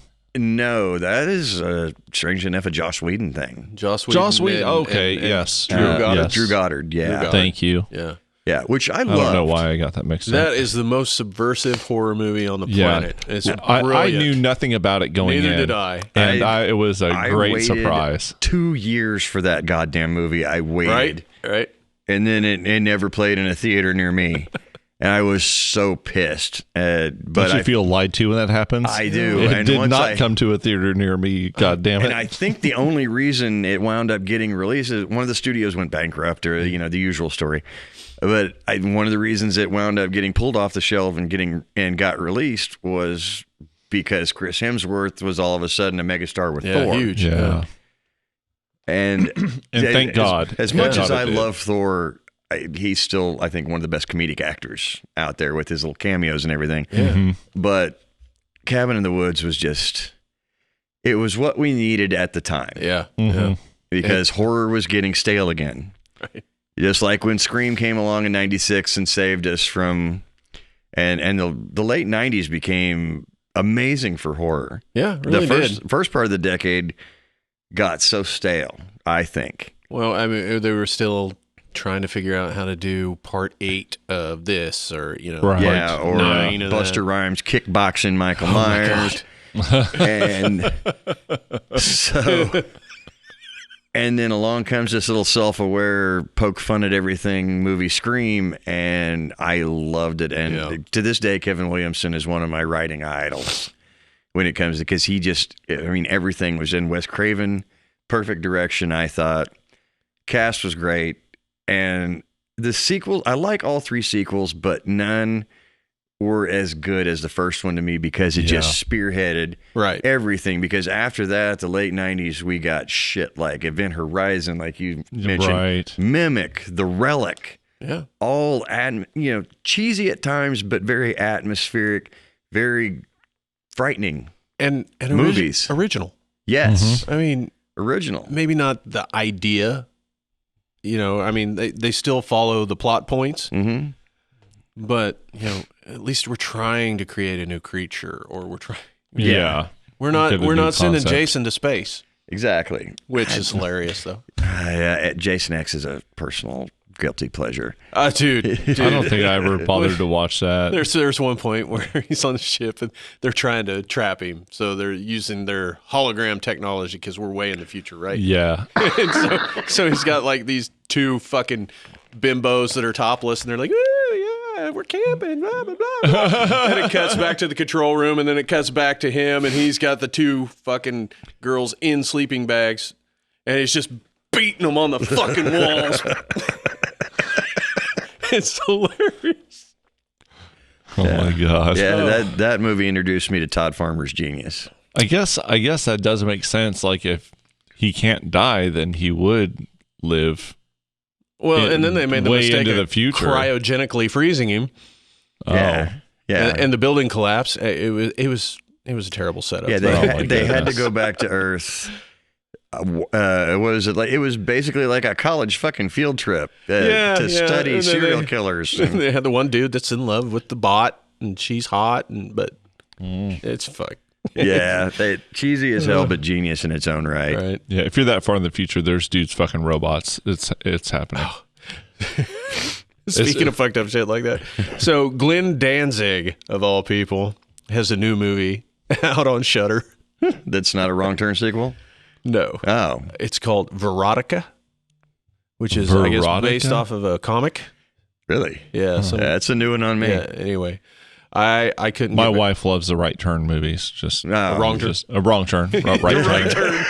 Wrong turn. Like I said, I prefer the Right Turn movies too, because they're just like Starbucks. Well, no. Wrong turn. Starbucks coming. Anyway, I guess it's a few short stories. Throughout, but it's shot like the Red Shoe Diaries. It's so bad. With Danzig instead of Duchovny. Yeah. Well, I don't know that Danzig's ever in it, but he directed it and he co-wrote. So. Oh, okay. But like the opening one has to do with this fucking demon spider. I don't even know how it all happens, but it starts out with so it's French for some reason. It's always how it starts. Yeah. With the demon spider. So this French girl's making out with her boyfriend, and he's getting pushy. She's got great big boobs. He's wanting to get to boobs, and she's like, no, and finally flicks up her top, and she's got eyeballs for nipples. I gave it about 10 more minutes after that. I was like, I can't fucking do this. So that was a spin there. Yeah. Well, then the dude's like, au revoir. I figured you'd be like, all right. Reality, yeah. Let's go for it. Oh, wise guy. It's so fake. Wow. Yeah, no. All right, see, you took that bullet so we don't have to. Right? Thank you. Thank you. It's usually me, so I appreciate that. There is a part of me that's still curious. How bad can it go from there? I'm thinking it can go a lot worse. But... It can always get worse. Wow. Yeah.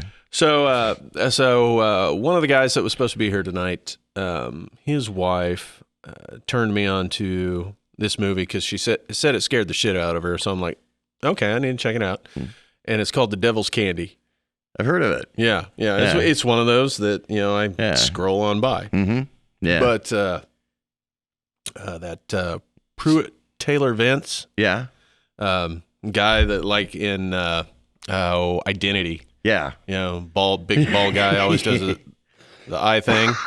Anyway, he's kind of the bad guy in it, but it's also about well, he's good at that. Yeah, it's also about possession and it gets a little cheesy at times because it starts out and it like opens up with a fucking Metallica song, and then there's some fucking Pantera, and dad and daughter are in the car and they're like headbanging, and it feels a little cheesy. But it ended up being a pretty good movie. Oh, but damn. Yeah, I mean, it was definitely worth a watch. The lead in that is that Ethan Embry. You know who I'm talking about? Yeah, he was the very last original Rusty Griswold. Yes. In Vegas Vacation. Yes. And also starred in a very, very underrated but awesome Fox series in the early 2000s called Freaky Links. I've not seen that, but If you can find it, it's worth checking out. I'm so glad you made the Griswold connection, because that's the first thing I remember him Your from. usual table, Mr. Papa Giorgio? Yeah. But he's been in tons of shit. He's been in tons of shit, yeah. What movie are we talking about right now? It's called The Devil's Candy. Okay. Apparently scared the shit out of Tracy. So I was like, yeah, well, I've seen it. So, I mean, as far as... Ethan Embry is a great actor. He's really underrated, but he's really good. Dude, I just thought of some shit. All right. I don't know if any of you have seen this. It's probably super cheesy now, but like 6-year-old Zach just convinced my parents to rent this movie called Manitou. Oh yeah, I've seen it, where it's like and I couldn't even get past just the presentation of the premise of the movie because it freaked me out. Like my little kid brain, I was just like, "Holy shit! I never thought of that," and I had nightmares about it. It's like, so have you ever revisited it? No, I need to. Yeah. It's probably ridiculous and stupid, but it's like this lady gets a tumor, but it's like really an egg for like this alien or demon thing on her neck. Oh, does it turn out to be like a baby? Or something like that? It's been a long, long time. I think I have seen that. Okay. Because then like I said, I turned it off. I was just like, no. I want to... For some reason, I think I connect it to like a demon baby or something like that. Mm-hmm. But I think... But yeah, I remember it growing on the back of her neck, and it seemed like it was like a TBS creature feature or something. It was late 70s or early 80s. I can't remember. It would have been early 80s because I was born in 78, and and it's not like it was a new release when I got my hands on it. So. What about the thing with two heads? Man, the thing what? The thing with two heads? The thing with two heads. And Rosie Greer, the football player, right? Yeah. Ed, that was one of the worst effects. Oh, it's horrible. Most over the top. Sounds like ridiculous acting. It was a product of the early 70s. Well, it sounds like a porn. It was what would you call it? Like a science fiction version of the Sidney Poitier movie from the 60s. Who's Coming to Dinner? No. No, the one with the escaped chain gang. Yeah. Damn it! It you was guys right are the here, movie guys. I don't know it, but I mean, yeah, it's probably even worse than Night of the Lepus. I remember that was one of those creature features. Mm-hmm. You used to get late Saturday night, or right around 9-10 o'clock, and you'd have those. So you got Tulsa stations too growing up. Okay, yeah. It was great. Yeah, that was the kind of shit you saw when Channel 4 hit, which eventually turned into Fox. Right. But it was like the first cable access channel that we got when growing up, and it came out of Tulsa, and they would show all kinds of shit like that. Food of the Gods, Empire of the Ants, all those nature gone amok movies from the 70s that probably were Planet of the Apes. No. Well, they would show those, but these were more of the giant, somehow radioactive waste, or there was always an environmental message to the nature going crazy thing. Like even speaking of Ray Milland, Frogs, with one of Sam. Damn it, Sam Elliott. Yeah. Oh yeah, one of his. This makes sense now. Yeah, one of his first starring roles. That was back in '72, and I remember this because my wife bought me the DVD about 5 years ago for my birthday. Because I used to talk about it, I used to make fun of it, I don't know if she did it as a joke or if it's because she, thought I really loved it, which it'll always hold a special place in my heart, but it's fucking horrible. Oh, well, I mean, yeah. But once a year this time, I still watch it. It's like Sword and the Sorcerer. Yeah. And like but I won't watch it again. Empire of the Ants, Food of the Gods, all of that giant animal 1970s shit. There's always radioactive waste or government dumping chemicals or something that makes it happen. And there's a lot of those old ones that were The Hand. Yeah, mankind must learn its lesson for harming the environment, because that's what happens. Giant rats will fucking come and eat your ass alive, and the only way that you can stop it is Marjo Gortner has to blow the fucking dam. Right. Drown them all. Oh, seems like I've seen that. It seems like I'm pretty sure I've seen that. Yeah. Deep recessed memories. Yeah, I had forgotten about a lot of shit like that, but you guys pulled that out of the very back. I did. You said Sword of the Sorcerer. I'm sorry. I'm. You're good. This is a tangent, but that reminded me of, we talked about Beastmaster, and that reminded me, like I said, we're very start of this, that I'm playing on that Calamus app. Yeah, and I made a little character, and it's like a boy with amnesia, and he's like a thief. Is he named Kodo or Podo? No, but he's got one of his abilities is he's got a familiar, and it's a ferret. Yeah, because I was thinking of Beastmaster. I was like, oh, he's a thief. I want a little ferret that can go like fetch shit for me. Right? Yeah, that's awesome. Great. Kodo and Podo.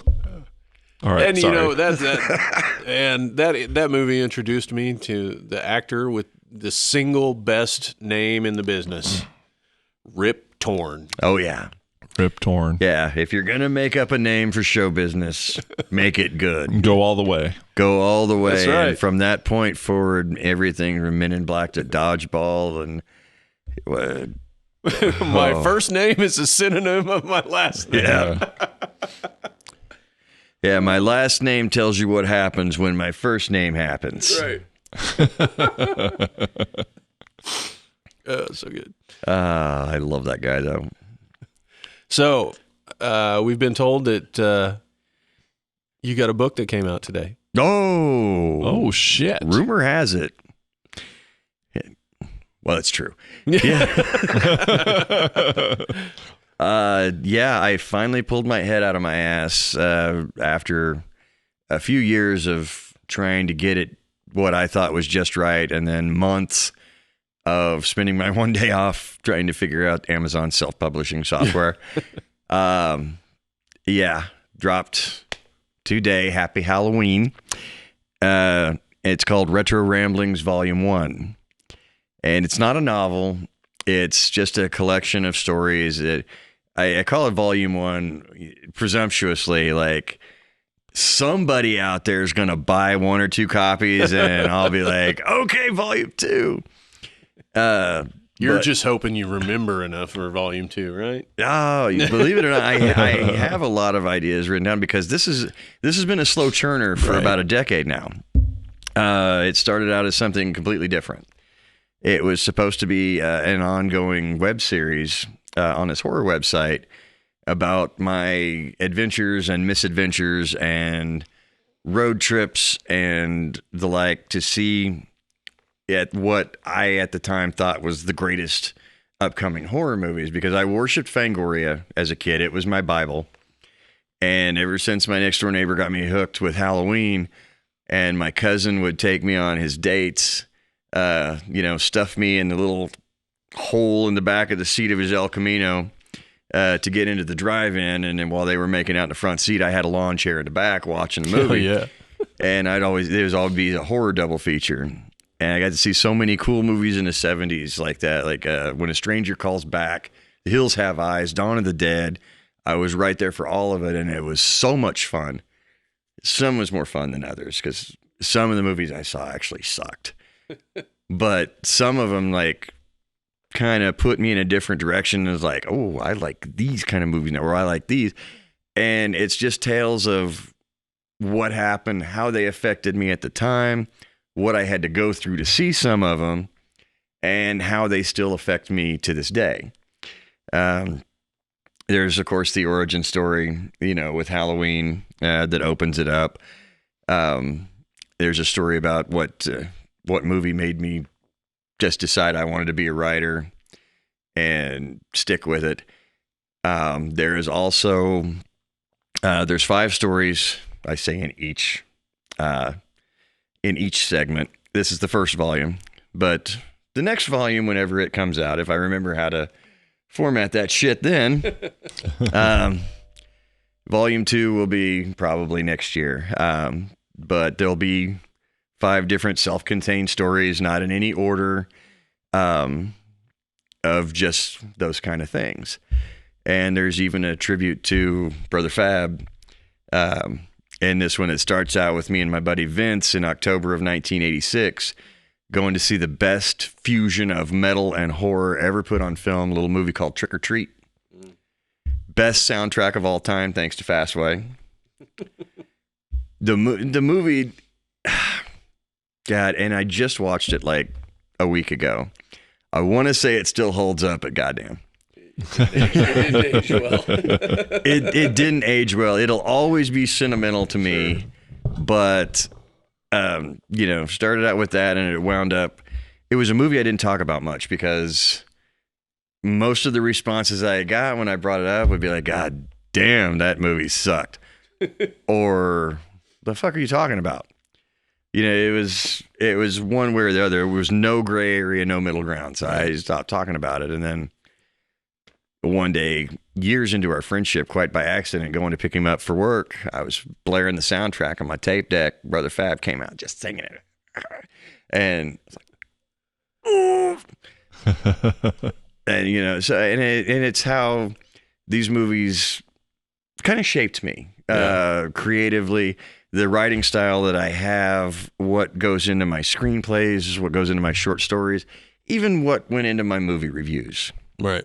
And like I said, whether or not they're interesting to anybody but me, I don't know. But the idea was, like I said, in 2010, the idea was brought to me. I'm like, hey, this sounds cool. And I wound up writing, I had 3 done and outlines of about another dozen. Well, and then there was, I don't know, some kind of internal power struggle or whatever happened, but pretty much as soon as the website was created, it folded. Right. And I was like, oops. Yeah, I had nothing to do with it. I was just brought on through a friend of a friend. Sure. And so I'm like, oh, well, there goes that exposure. And so it just got buried in a folder and a folder and a folder and a folder. And I forgot about it. And a couple of years ago when I was looking for something else, there was a screenplay that I wanted to finish. That I wanted to start working on again, and I found the old file in a hard drive, and I opened it up just to see what kind of notes I still had, where I wanted to go with it, and there it was. It had got stuck inside that folder, and I'm like, "Hey, Hey, sexy, how you doing?" Let's dust you off and see what happens." And the outlines that I had, I love. But I didn't think they fit with where I was going, where I wanted to go with this one. The 3 that I had ready to go, I found a couple of other movies, and I remembered what happened and the journey I went on, and I'm like, these fit. And I think these 5, like I said, they're self-contained. No particular order of when they happened in my life, just as I remember them. And I think they're kind of interesting. I actually brought... one chapter, if you want. Let us have it. All right. Yeah, let her rip. This will give you an idea when you watch this to decide whether or not it's worth your $2.99 on Amazon Kindle. God damn it, it's worth it. Thank you. Give the man, yes, please. Give the man your $2.99. Thank you. Let Craig give your grandmother a bath. I'll do that for $1. This is actually the 3rd chapter in the book, and it's titled, "If It Bleeds, We Can Kill It. If It Pukes, She Won't Date It." Wait. If it bleeds, we can kill it. If it pukes, she won't date it. Yes. Life cracks me up sometimes. I stare at shelf after shelf of my horror and sci-fi DVDs, and I think, yeah, I remember the night I first saw that one. That was a cool-ass time. It'd make a cool-ass story. Then there's other times, like what happened to me right before I sat down to write this particular rambling, that my eyes fell upon one in particular, and I can't help but think, crap. That was an embarrassing night. There's no way in hell I'm putting that story out for the world to witness. But in the end, it's the little things, or sometimes the darkly comic and unpleasant, bordering on nastily disgusting things that will spark memories from a time or instance that I thought I'd long since suppressed. More often than not, I suppress them for ego-preserving reasons, but what kind of writer or comedian or even person would I be if I ignored what is often the biggest punchline in the room, me, all for the sake of preserving my so-called ego. And besides, I love laughing at myself, and we all know it's more often than not the embarrassing and humiliating stories that years later we and our friends all think of as being by far the funniest and the coolest. So let's do this. The year was 1987, summertime. I could not wait to see Predator. The first and by far best in a long-running solo and versus and back-to-solo franchise, an all-star action sci-fi horror flick with a big budget, bigger biceps, in which a group of testosterone-fueled mercenaries are sent to the Central American jungle on a supposed rescue mission who wind up becoming the prey themselves when an alien with more passion for tracking and killing wild and exotic game than Ted Nugent picks them for its next trophies as bulked-up action stars and former pro wrestlers get gruesomely picked off one by one. Back in the day, as the older folk like me like to say, there was a period of time when I didn't date much in my own high school. Nothing against the girls in my school. They were lovely. I just had a thing for mall rat girls. In Bartlesville, in a bigger town with a theater and a mall, there they were. And I just hated to see beautiful young ladies having to work on a Friday or Saturday night when they could go on a date with me. So I asked as many of them as I could if they would like to go out for dinner and a movie every once in a great while. One of them would actually say yes. The 80s were just awesome like that. For this particular movie, we have a clothing store assistant manager by the name of Jan. I call her Jan for two reasons. One, so I don't get sued. And two, well, I honestly can't remember her name. So here comes my first date with Jan, Predator. Letting a girl take me on her first... I can't read my own typing. Letting me take a girl on her first date to a testosterone-fueled smash mouth shoot 'em up has to be amazing, right? Well, under much different circumstances, I'm sure she would have been. She was a little pretentious, but she was older than me. And since studies have shown that girls mature much faster than boys, we can surmise that on that night at age 16, I may as well have been age 5 to her mentally, because at age 19, she was already like age 37 mentally, so who really knows in the end. But after dinner, which I forked over the big bucks for Burger King, we still had plenty of free time before the movie started. So we walked around the park for a while, getting to know each other better. One topic led to another, and I was starting to get the impression that my carefree wit mixed with my biting sarcasm was melting the ice between us, faster than your basic Detective Ray Cameron-wielded flamethrower. In other words, I finally felt like she might be starting to warm up to me. My suspicions were vindicated when she stopped walking, took my hands in hers, stepped in front of me, and kissed me. Perfect start to the night, one might say. I was most definitely starting to like this girl. However, there's an important date tip, kids. Just because the night starts out perfect doesn't always mean it stays that way, especially if you're me as a teenager.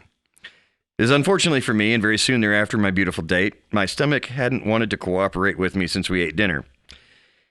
But I am one with the warrior inside, and my dominance can't be denied. And that attitude lasted approximately 45 seconds into the kiss. By the 46th second, the growing excitement totally lost out to the rancid burger wanting to purge itself from my stomach. I was able to push her away just in time before it all came charging up and out. And sadly enough for her, I didn't push her far enough away.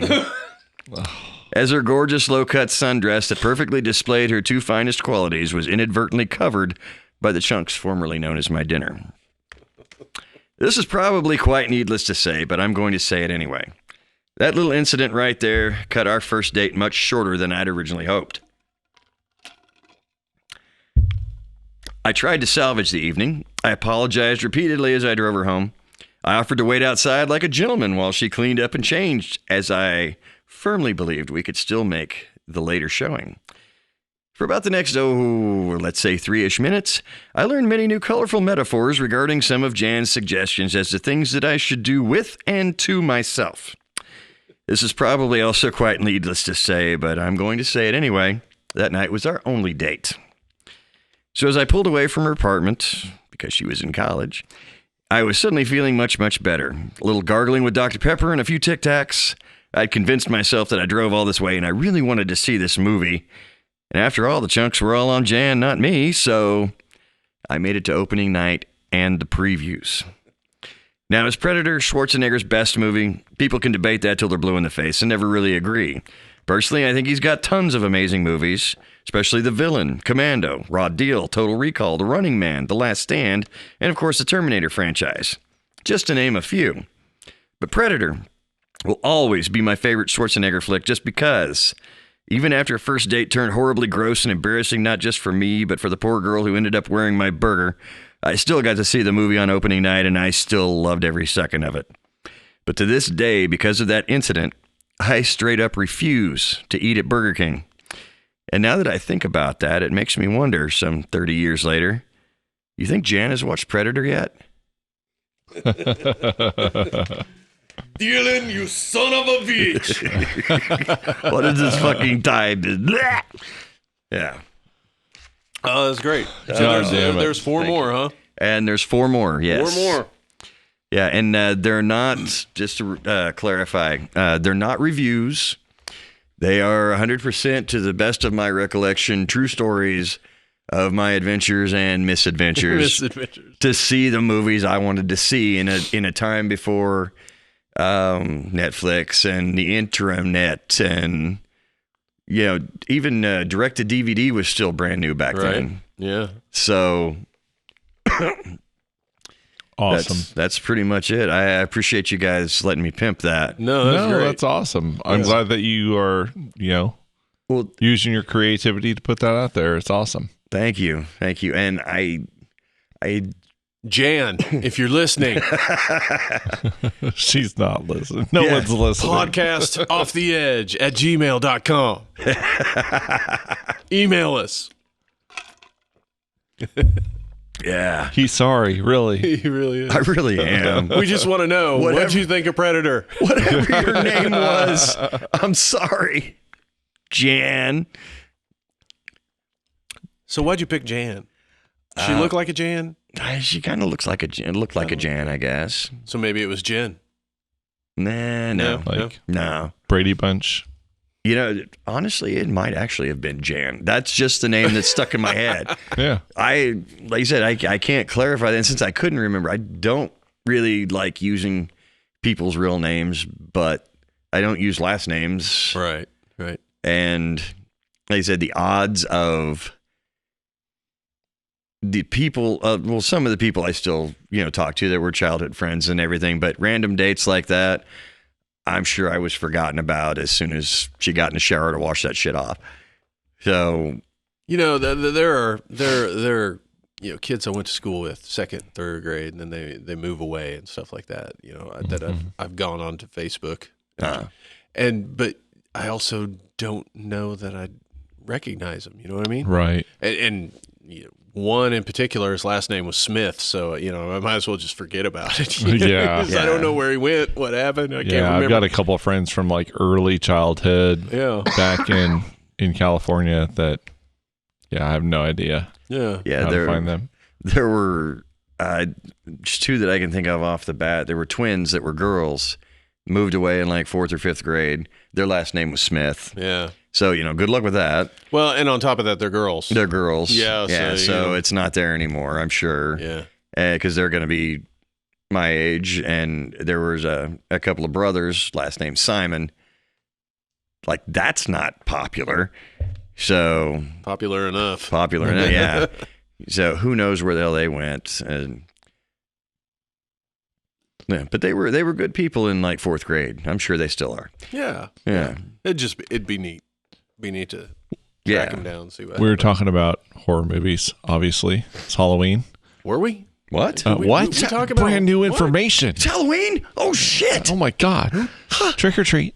Nobody told me. Why am I not getting candy? You said Jan, and then you said Jin, and that made me think of like Jin with a D. Yeah, genie, and that reminds me, not a horror movie, but still one of my favorite movies. What are your wishes? That was so bad. Not a horror movie, one of my favorite movies, though, and I think legitimately disturbing is Lost Highway. Oh, that's so good. Yeah. That's my favorite Lynch movie. Yeah, yes, probably me too. And it makes no more sense than any of the other ones. There's just something about it. But here's my theory: is that what the creepy dude that's like, Robert Blake. Yeah, Robert Blake, The guy who's really a killer. Yeah. Well, my theory is that devil? he's either like I think he's like an evil, like a genie. He's like he grants the wish to that guy that he can catch the person his wife is cheating on him with and kill him, and lets him trade bodies, become a different person, like, enter a different body to be able to accomplish that. I think the gist of that movie. Three wishes. You could go with a genie or the devil. Or the devil, or, yes, anything like that.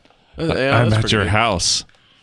I Why don't you call me? He just wanted to listen to Rammstein with Marilyn Manson in a porno. I mean, that, Yeah. And I'll say this, and this will probably bring me a lot of hate mail. I love Twin Peaks. I do. a lot of people do. For all its cheese and just over the top insanity, I love it. But not many David Lynch movies I can get behind. I tried. I agree. I wanted to, but it's just when you start tripping over your own mythology to the point where it's just like a mind fuck on purpose where even he doesn't know. I think David Lynch movies are kind of like my lyrics. Yeah. No, I like your lyrics. There's a difference, though. I like your lyrics. I just kind of let them come out, and then you tell me what it's kind of like free association. It's my first, I didn't know it at the time. My first David Lynch was Dune. Yeah. I was going to say, I love that. I love that. I mean, it's, again, maybe because it's David Lynch, unless you watch the extended director's cut version of that, it really doesn't even make sense. Yeah. Brooke didn't get it at all. That should have been a trilogy. Just the one movie. Well, and hopefully it will be now. Yes. The new one looks amazing. But I love the imagery. Yeah. I love the way the still suits look. It's all very industrial. It's all dark and sandworms, moody, and sandworms, and I love all that shit. But the first one that I knew was David Lynch was Wild at Heart, which was also like my first real introduction to Nick Cage, and it was like, I ain't digging this. Yeah, I'm not a great fan of that movie. And then what was the one with the ear in the garden? Blue Highway? Blue Velvet. Blue Velvet. Yeah, that's goddamn PBR. Yeah. Yeah. Now, fuck that shit. Pabst Blue Ribbon. That was some good Dennis Hopper shit there. But yeah, I like that movie a lot. That was kind of during his what do you call it? Third resurgence, I guess, back in the mid '80s. See, Lost Highway just grabbed me. I love that movie. And then after that one was Mulholland Drive. And so I was excited for it. And I watched it and I'm like, ugh. Yeah, that was... I didn't even try that one. It's not bad, but I think I had high expectations after, like you said, after Lost Highway. There's just... And it kind of let me down. There's just something about Lost Highway. I don't know. To me, this is the best analogy I can come up with to compare it. David Lynch is like Canadian. What's that all about? What are you saying? What are you saying, eh? Oh, I don't know. Yeah, that's lovely. Yeah, take off, Hoser. But Lynch is the Marilyn Manson to Cronenberg as Alice Cooper. It's the best way I can put it, because Cronenberg, his mindfuck movies even Videodrome makes sense to me. Yeah, they do. Yeah. Rabid, the one with the parasite in the high rise. Guess I haven't seen I that can't remember that one. It was mid 70s. It even well, he didn't direct Nightbreed, I guess, or did he? No. But he starred in it. Yeah, he started. Yeah, even his acting, but his movies I got, and he was Canadian too. Yeah. And they were mindful. They always kind of went for a twist, I'd say. Yeah. But he kind of started that, and like Alice Cooper did musically, perfect the shit show. You know, and whoever came along afterwards, you try to top the twist or the mind fucking or anything. You had to go gritty or you had to go more over the top. Yeah, it's like just a more extreme version of that. And more extreme doesn't always mean better, right? And that's why I never really got into Manson. It's like, okay, he's the next. I have to admit that I'm getting older. He's the next generation's Alice Cooper. Because people, 15, 20 years younger than me still love Manson. Yeah. And my kids, not sure if, my oldest, of course, but I'm not sure that my daughter or my youngest son could even name a Marilyn Manson song right now that's not The Beautiful People. Right.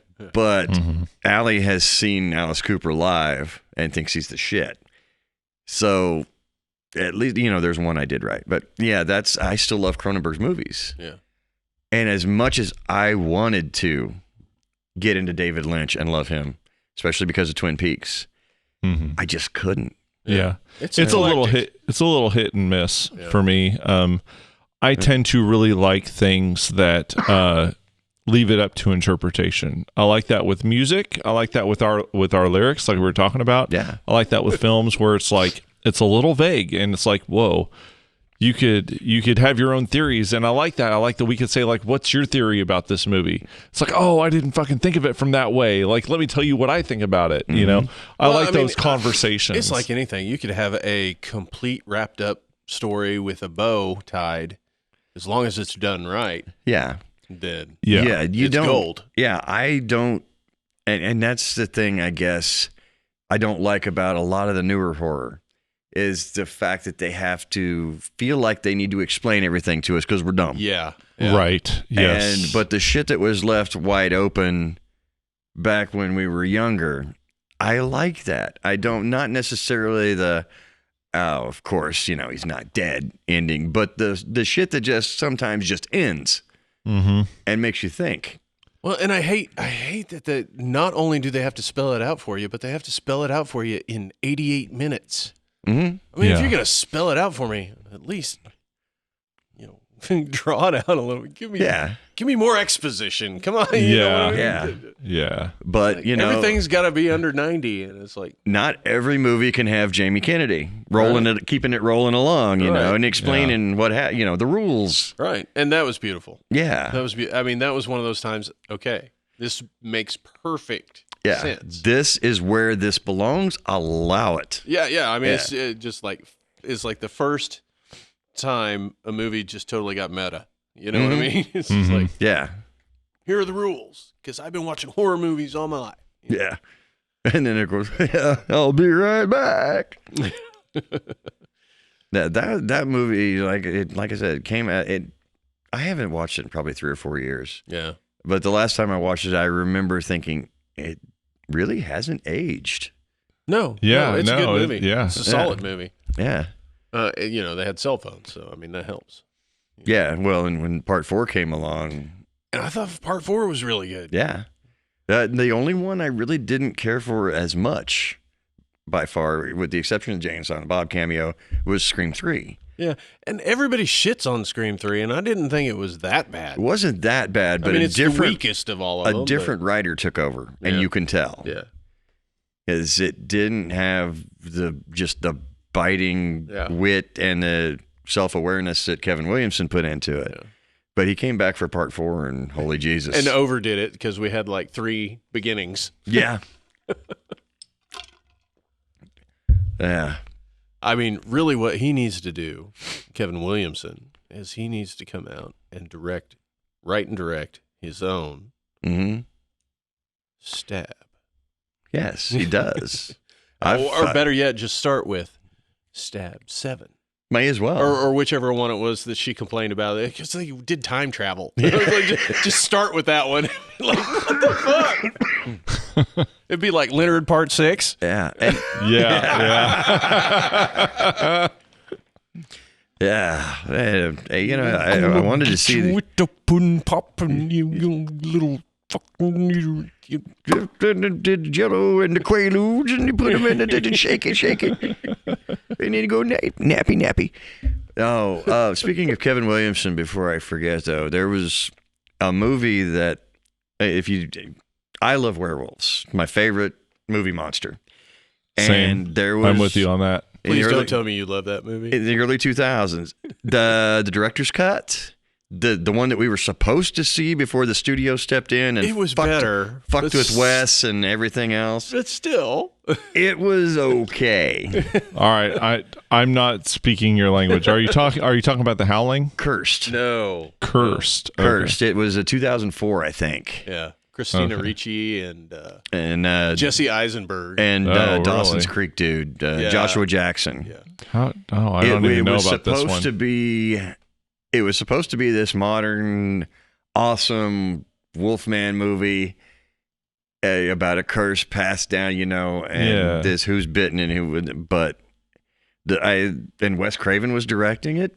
Kevin Williamson wrote it. And I guess the studio stepped in and said, bullshit. And there was like... They just neutered the movie, I guess? 2/3 of the movie was rewritten and reshot. Ugh. And even, I think, Wes stepped out and was like, fuck you guys. And so we got the theatrical version. All the pictures that I saw in Fangoria where the effects were just beautiful. They were all practical and blood was everywhere. And it was amazing. And then you see the first trailer for it. I'm like, oh my God, this is going to be great. And then you go to see the movie and you walk in and you're like, what the fuck? It's PG-13. It's PG-13. And it was very PG-13. It was more PG-13 than Tremors was 14 years before. And Tremors was an awesome movie. But with the exception of that's the one thing I miss more than anything is the 1980s PG movie. Oh, God, Because you're guaranteed to have at least one set of tits in it. Yeah. Yeah, right. Yeah. Clash of the Titans, you got 2. Yeah, I remember that. Yeah. I always got like embarrassed, like if my parents were in the room. I was like, Jesus, I went to the theater and saw Silver Streak, man. Yeah. It was Richard Pryor, Gene Wilder. Before they went to prison, there was tits all. Yeah. Oh, yeah. And shit that you could not get away with filming now, but it was so funny. No, and God, I can't even remember now what movie it was because I just heard it. It was the movie that after that movie, it was like, okay, we got to add another rating. I can't remember what it was. Night of the Comet was partially responsible for PG-13. So was Temple of Doom. Maybe it was Temple. really? Yeah. Yeah, but we got a lot more gore in Night of the Comet as PG-13 than I thought we would. Yeah. But it was one of the first. And it's really mild, certainly by today's standards. Yeah. It's a good movie. If you can find it, watch it. Cool, yeah. It's kind of a last man on earth type of thing. Yeah. Oh, we were talking about... With sisters. Oh, okay.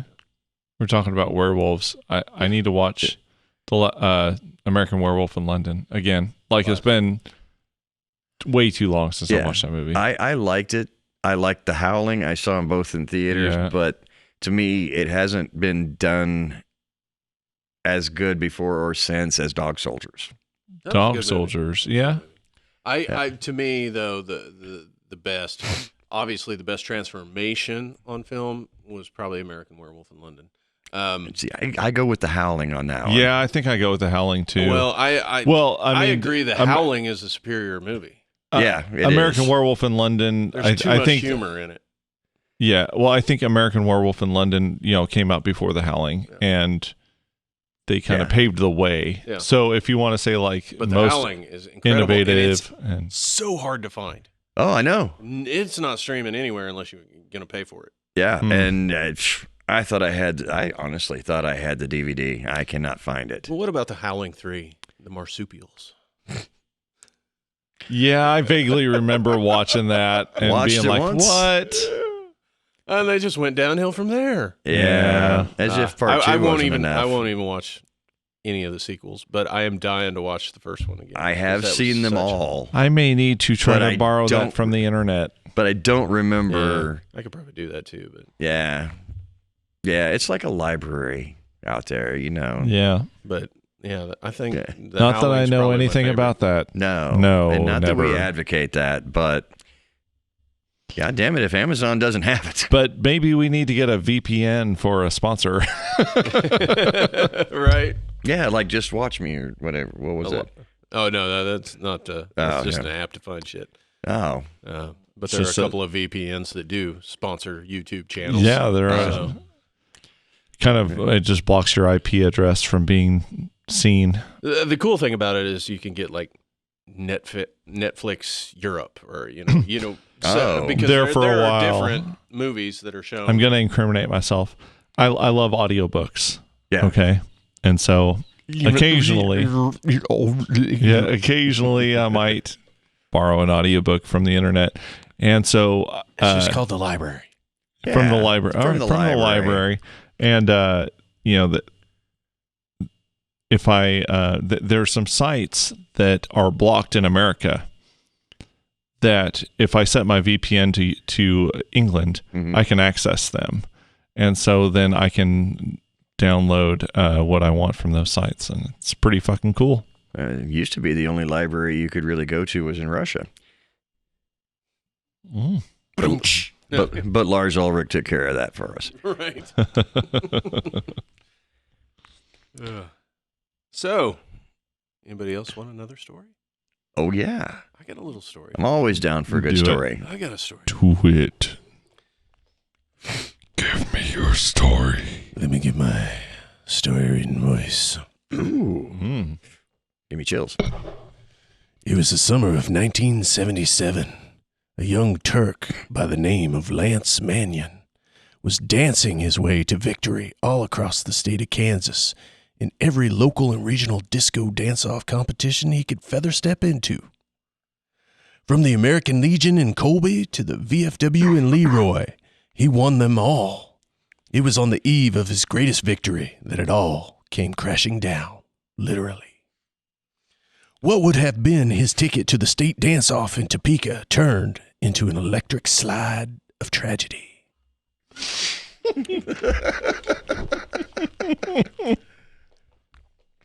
While reports are somewhat befuddled, here's what we know. At approximately 8:15 p.m. August 13th, 1977, at the skating rink in Parsons, Kansas, to the tune of Casey and the Sunshines Band, Get Down Tonight, a freak accident involving a vodka martini, a Kiss pinball machine, and a stray beaver and a disco ball ended with the brutal decapitation of Lance Mannion. Goddamn beavers. The roller rink shut its doors soon after due to unexplained disturbances. While no evidence has been found to indicate foul play, many have wondered if the ghost sightings and faint whispers of get down tonight that permeate the roller rink to this day aren't a plea from the grave to right the wrong. Perhaps Lance is still reaching, searching for his grand prize. Yes. Well. Yes. All right. Yes, oh great one. The tale of the disco demon, solved by Bob Valentine and them boys, them strange days boys. Yeah, my youngest finally watched the Disco Demon and loved it. Poor Lance. It was funny. The whole story idea came up because I was cleaning out the pantry because we've had like fucking ninja mice here lately. Oh, yeah. I don't know what the deal is, man. But, Yeah. Anyway, I got 6 of them. Whoa. Yeah. Finally. Finally. For a while there, man, they were skipping out of every trap, stealing shit, and Damn. yeah, I pulled out stops. You know what happened? Just get Jeff Menzer over there with a shotgun. I like my floor. I have a little bit of that Wisconsin cheese left, Oh, yeah. right? But it's got a little mold on it, so I ain't eating the rest of it, right? Sure that's just not salami? I can't really. At this point, there's not that much left. So. Oh, okay. but you open that bag and it's like, whoa. I'm like, oh, they'll come for this. Oh yeah, they come for this. Yeah. It's like I'll set the trap, go in the living room, snap. Dogs are. Drop the mouse outside. Nice. Yeah, shit. Wisconsin Clean cheese. the house. I would get trapped for that. Yeah. It was That's good. good shit. It was good. Yeah. Thank you for bringing that, man. You're I really good. I'm glad you liked it. Almost finished it, but not quite. Yeah, our supply is getting low, and what sucks is, their winter has already started up there. So Yeah. I'm like, I'm just ordering that shit online. I mean, I love them up there. I'd love to see them again soon, but as far as the cheese goes, I'm just going to order that shit online. There you go. But anyway, I was cleaning out shit and I found the entire script to that episode, and I'm like, I'm reading that fucking story. That's awesome. And I'm not telling anybody, see how long it takes you guys to figure it out. Yeah, I got it right away. Like, that's awesome. Have you had in real life? Have you had any like creepy shit happen to you? Oh yeah. Anything worth sharing? Let's see. I wrote an article. There was a time when every Halloween I would do some kind of horror themed article for our local paper, the Anderson County Review, and that went on for like 3 or 4 years, I think. But one of them was how to survive a zombie apocalypse. One of them was, I forget, but the one that sticks out was haunted experiences that I had. And one that comes to mind since I've lived in Garnett was my wife and I were looking at a house. It was about 10, 12 years ago. The kids were younger. I made a lot more money then, and we thought we needed a bigger house. I guess we didn't, because we've been in the same house, But some things just, they work out. They don't work out, but they always seem to work out, Right. And we were taking a tour of this house that was for sale. I guess, ironically, one side of it kind of had that Amityville shape to it, which makes sense. Because I at the time anymore, I don't care if the house is big enough where I can have, a room to myself where I can put my collectibles up, my pictures up, have a little office. I'm fine. I don't need a basement. But I was big on basements at the time because our house has one and it's, finished and partitioned off and everything. This one was like half and half finished, half not. And my wife loved it. And she was like in the kitchen. It had just been remodeled, a huge kitchen. I'm down in the basement, which was these really narrow stone steps. And I was standing on the finished side. And it was weird because, there were fake walls up. And then there was framing where they had stopped. And then there was just nothing but rock foundation and cobwebs on the other side. You had partially clean, and then you had like 100 years ago, just right next to each other. And, she's like, hey, what do you think for the basement? She was right above me in the kitchen. What do you think about the basement? I'm like, oh, needs a lot of work, but I don't know. Maybe I could make it work. It's kind of nasty down here, though. And as I turned to go back to the stairs, I had to go through 100 years ago, to get there, through all the cobwebs and shit. And I shit you not, is like something smacked me and pushed me. And I caught myself on the stairs, thankfully. I turned around, of course, nothing there. I'm like, you know what? Fuck this place. Went back up the stairs, and I'm like, all right, tour's done as far as I'm concerned. Yeah. And, she was like, you're just full of shit. I was not full of shit. I got home, and I was starting to think, because my shoulders just fucking hurt. And I was starting to think, okay, spider bite, maybe. Right. Because it was still throbbing. And I took my shirt off. I went to the bathroom, took my shirt off, and looked at my shoulder. And there was like a thumb and a couple of fingers, like outline red on my shoulder. Whoa. And I'm like, physical evidence, man. Yeah, we did not buy that house. Fuck, who are you going to call? Yeah. Bob Valentine. Yeah, that's crazy. And it was funny because, you know, she believed me. My daughter has seen way more shit than I used to see a lot when I was younger, but that was like the first thing I had come in contact with for a while. But, you know, and I wrote that story, and I wrote it kind of tongue in cheek. And there were a lot of people, they had this thing called the phone forum where people call in anonymously and bitch about the town and what's going on. And the next week was all, you know, keep the wannabe rider on a leash, or needs to stop telling all these BS stories. And, you know, what do you think? And I'm looking at him like, it's Halloween, fuckers. Yeah, You know, goddamn. Have a good time. Whether Yeah. it scares the shit out of you or not, have a good time, because Right. we only get it once a year, Right. which is sad. And we don't, for the most part, we don't even get it this year. I know. Yeah. And there is a website. Bullshit. Yeah. There is right a now, website, though. Halloween night, and it's quiet out on the streets. Yeah. Yeah. Crickets. No Niwala. No Neowalla, no stand-up comedy, no turkey legs. Yeah. no screenings, no Sad. candy corn trailer park pop-ups. Right? They'll still happen. They'll still happen. Brock's has got a bottom line. Oh, God. Yeah. Their cinnamon discs rock, though. Yeah. But no, there is a website I actually have written for throughout the years from time to time. A guy out of Columbus, Ohio, Mr. Frights at MrFrights.com. And he still, to this day, advocates Halloween 365. And I am totally down with that. I think Me plenty of too. people already do anyway. So Yeah. The cool ones do. The cool Exactly. ones. Yeah. Yeah. I just, I play the month of October. So the month of October is my birthday month, and it's Halloween month. So I use that card. Hey, we're watching a horror movie tonight. Yeah. Yeah. And see, mine usually falls over Labor Day. Yeah. Or at close least enough. Labor Day weekend. So I'm like, Got to get it started. peace out, bitches. I'm taking 3 days. And it winds up, even if it's like on the following Wednesday, I don't give a shit. You know, I deserve it. I am not yeah. laboring on the day my mother was in labor. Yeah. Yeah. Yeah.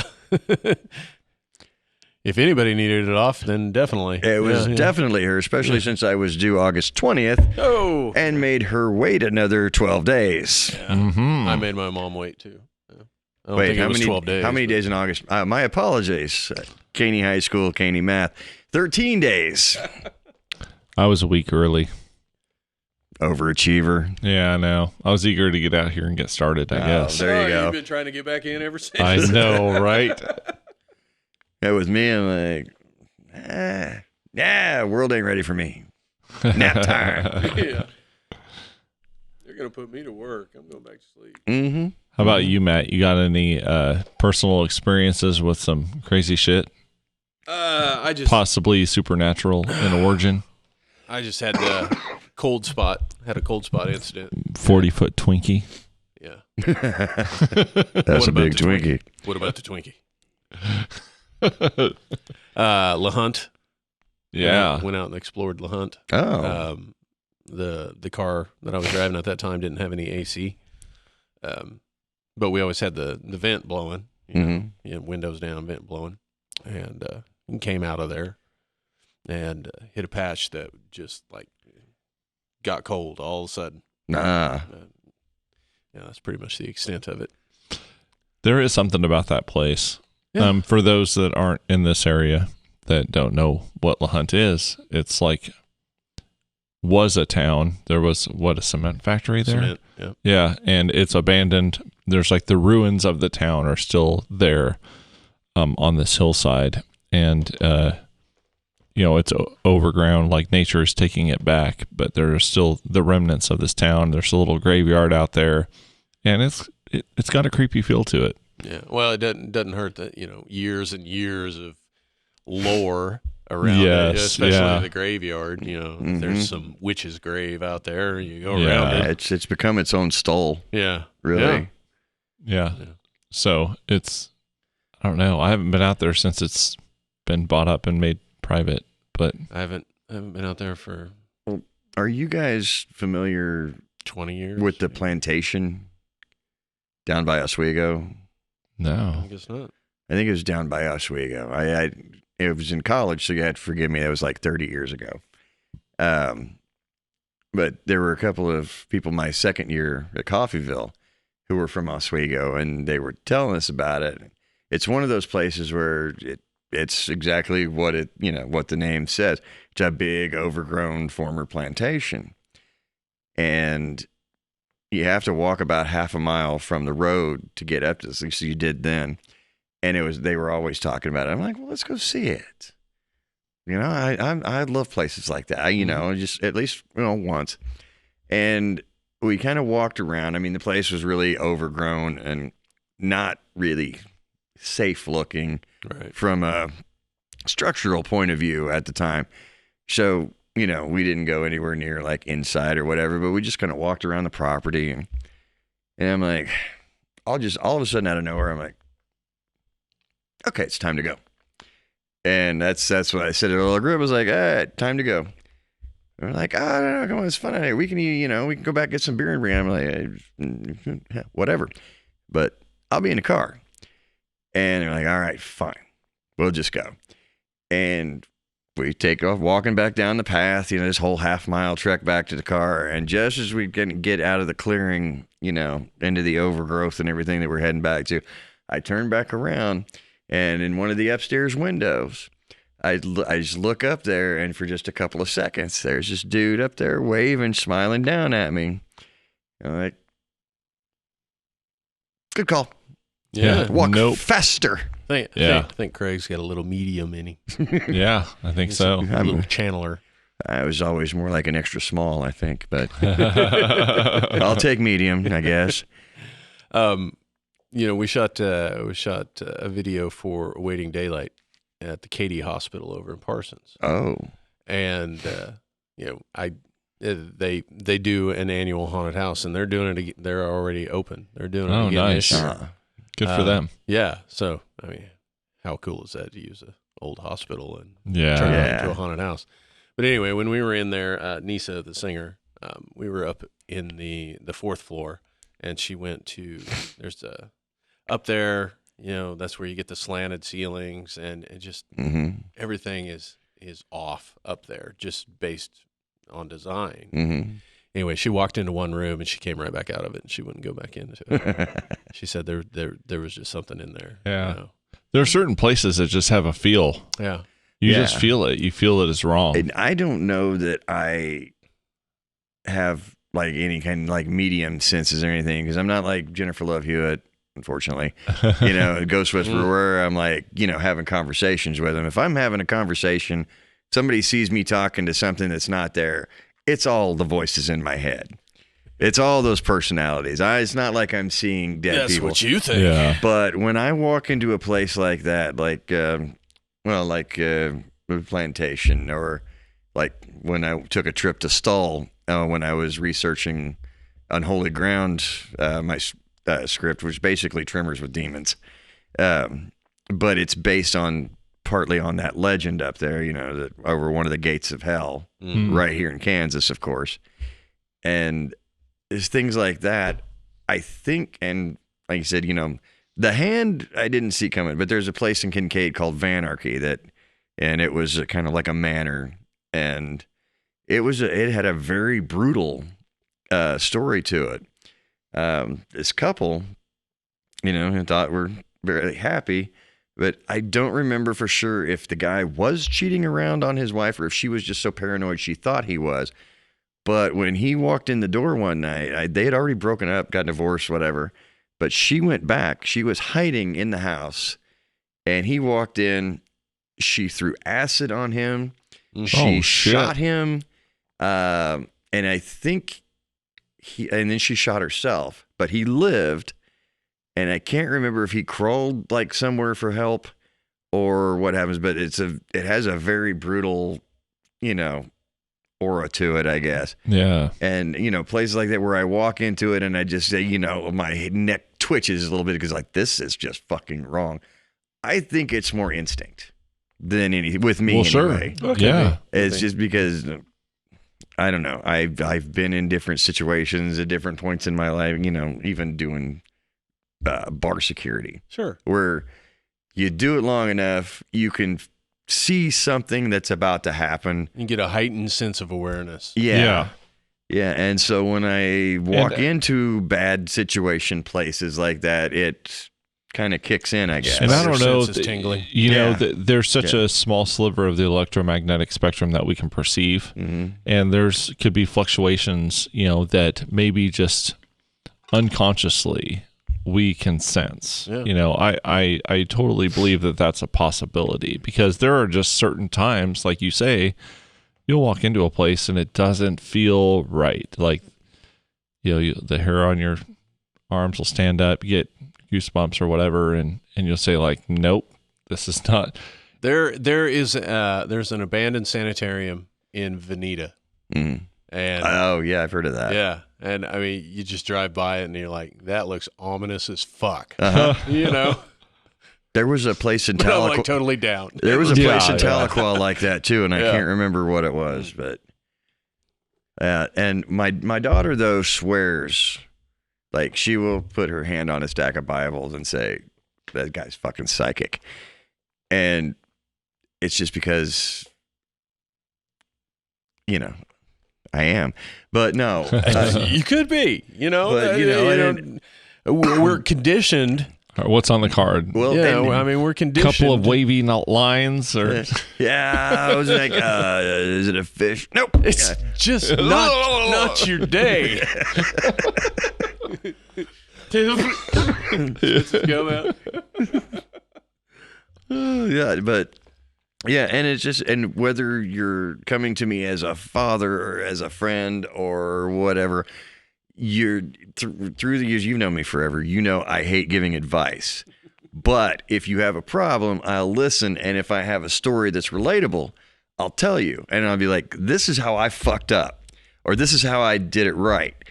So do what you will with that. And like with her, she used to come to me, especially when, like 4 or 5 years ago, she's like, well, this, like, well, if a boy says this, it means that. And then you probably did that. And then he would say this. And then she's like, how the fuck do you know that? reading the signs. Yeah. Reading the tea leaves. And like she, things that, she would do that. all in And the that's handbook. finally, and it's not like I didn't trust her. She earned my trust the hard way. She still has it. And, the fact that at 18 years old, she still asked permission to do most things, I am floored. That's awesome. And, it's not like I'm going to say no, but I'm like, thanks for asking. But, now she'll just talk to me about anything because she knows I'm going to figure it out anyway. Right. Yeah. Because, when you instill in them, there's nothing you can do or even think of that I haven't already gotten away with. Yeah. You got the dad sense. And unfortunately, it's true. Yeah. I put my mom through hell, and those are just the times she knows about. But The one thing I've instilled in both my boys is if you're going to do something wrong, don't tell anybody else. The only way you're going to get away with it is nobody else knows. Don't be a dumbass like me and like just say it on a podcast. Yeah. Yeah, best way to keep a secret? Go to the library. Keep it to yourself. Go to the library. Yeah. Second best, tell one other person if you must, and there is no third best. And then ask Matt to reverse it in post. Yeah. Yeah, right. What is library backwards? Library. Ear. Yarb. Yeah. No, I don't know. I guess there's an L in there somewhere. Build. Build. See, we just got right back to Shaun of the Dead. Yarp. Yarb. Yarb. Well, I don't know. When I moved to Cherryvale at age 13, we lived in a 2-story house. It's actually across the street, catty corner from where I live now. But They're still watching you. yeah, Zach. they're still watching. They're still watching you. The upstairs of that house always had that feel, and that's of course where my bedroom was. That's because heat rises. Yeah, yeah. But like there's tons of times where I've had creepy feelings like there was someone else there when there wasn't. You know, always. Yeah. There were two like really pronounced instances that I can remember. One was it was just me upstairs. I was the only one upstairs. My parents were downstairs, and the hall light was on. They were in bed. They were asleep. Like I saw them sleeping when I came up. Yeah, I got in late. It's like high school age. Come up, and I got in bed, and I just like had this creepy feeling. I had that creepy feeling. I was like, "What the fuck?" Like, that's weird. And then all of a sudden, the hall light went out. It just turned off. I was like, "That's not fucking right at all." And like in the morning, it's like there was a switch at the top of the stairs, a switch at the bottom of the stairs. Yeah. And like I flipped the switch on, and it came on in the morning. So it wasn't like it burnt out. I guess it's possible that my parents woke up and for some fucking reason, like, your turned dad's that at off. the bottom of the stairs going, yeah. That would totally not be like his MO, though. You know what I mean? But it's possible. So that could just be a coincidence. Well, and if you wake up to, "We're sorry, Zach, will you play with us now?" Yeah. Then you know. But there's another time where I walked in the house. I walked in the front door, and you could see from this front door, you could see up the stairs, and kind of like it went up, and then there was a banister, like a guardrail along the hallway, and you could see that from the door. And I heard and I saw a figure run across. I was like, "Oh, well, I guess my brother's home. He's up there. His room is up there too." There was no one. I searched the whole house. There was no one in the house. And there's no way they could have got down the stairs without me seeing them come down the stairs. right. And I was just like, that's not fucking right at all. Well, I saved, at least as far as, my stories that are coherent anyway, kind of the best for last has to deal with my own house in Garnett. It was built back in like the early 50s. Family that owned the lumberyard there at the time built it. And I guess things were different then. I don't know. I wasn't alive in the 50s that I can remember. But the upstairs was for like entertaining only. Plastic on the furniture. It just wasn't used. Downstairs is where you lived so that the upstairs didn't get dirty. Right. That kind of shit. So, when I moved in there with her, there was this big lead-filled fridge downstairs, a big 4-piece cooking stove and a sink and all this kind of shit. No bathroom, of course. Apparently, that's one thing upstairs you can still get dirty. But my wife finally wound up doing research on it to find out, because a certain time of year, I think it's usually not so much around this time of year, but end of summer, start of fall, and then sometimes the start of spring. There'll be noises up in the attic. It's not squirrels. It's tight as a drum up there. This much I know. I've been up there enough times. And there's shit that, like, I put this koozie right here. I go to the bathroom. I come back 5 minutes later. That koozie is not there. I am the only one in the house. Yeah. And I look all over the place. I think maybe one of her fucking cats knocked it off, was in the corner chewing on it. No, it's not. And basically, sometimes it takes minutes, sometimes it takes days. But if you think about it, all you have to do is say, "Come on, Edna, let me have it back, please." You walk back to where it was. I'll be goddamn, there it is. Whoa. And the lady's name, I guess, was Edna. Because my wife looked that up as she wanted to, so we put a name with it. And when shit starts disappearing, and sometimes I will, I'll say, "Ask Edna." That's our thing twice a year. She's like, "Oh, God damn it, where's my keys?" Ask Edna. She's like, "That shit's not going to work." They were right there on the table. They're not on the table. Ask Edna. I'll go downstairs, do something, come back up a few minutes later. "Hey, I found your keys." Right there on the table. Wow. Just shit like that. But I guess we also get travelers, little visitors from time to time. As the one that sticks out the most with me is when my youngest hadn't even been born yet. Allie was just a baby. And I was working in Kansas City a lot. I wasn't home that often. But there was just one day, it was like a Wednesday. I kind of got this, something ain't right. So I'm like, you know what? I've worked a lot. I'm taking an early day.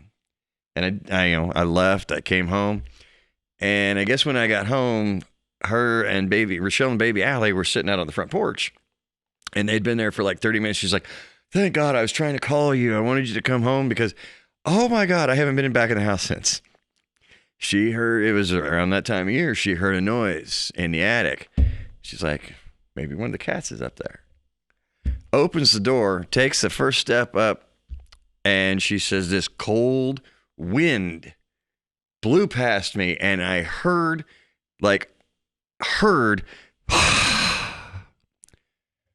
She said, I grabbed the baby, I came outside, and I have not been in there since, and I don't plan on going back. That's a lot better than. Oh, That's a lot better than a.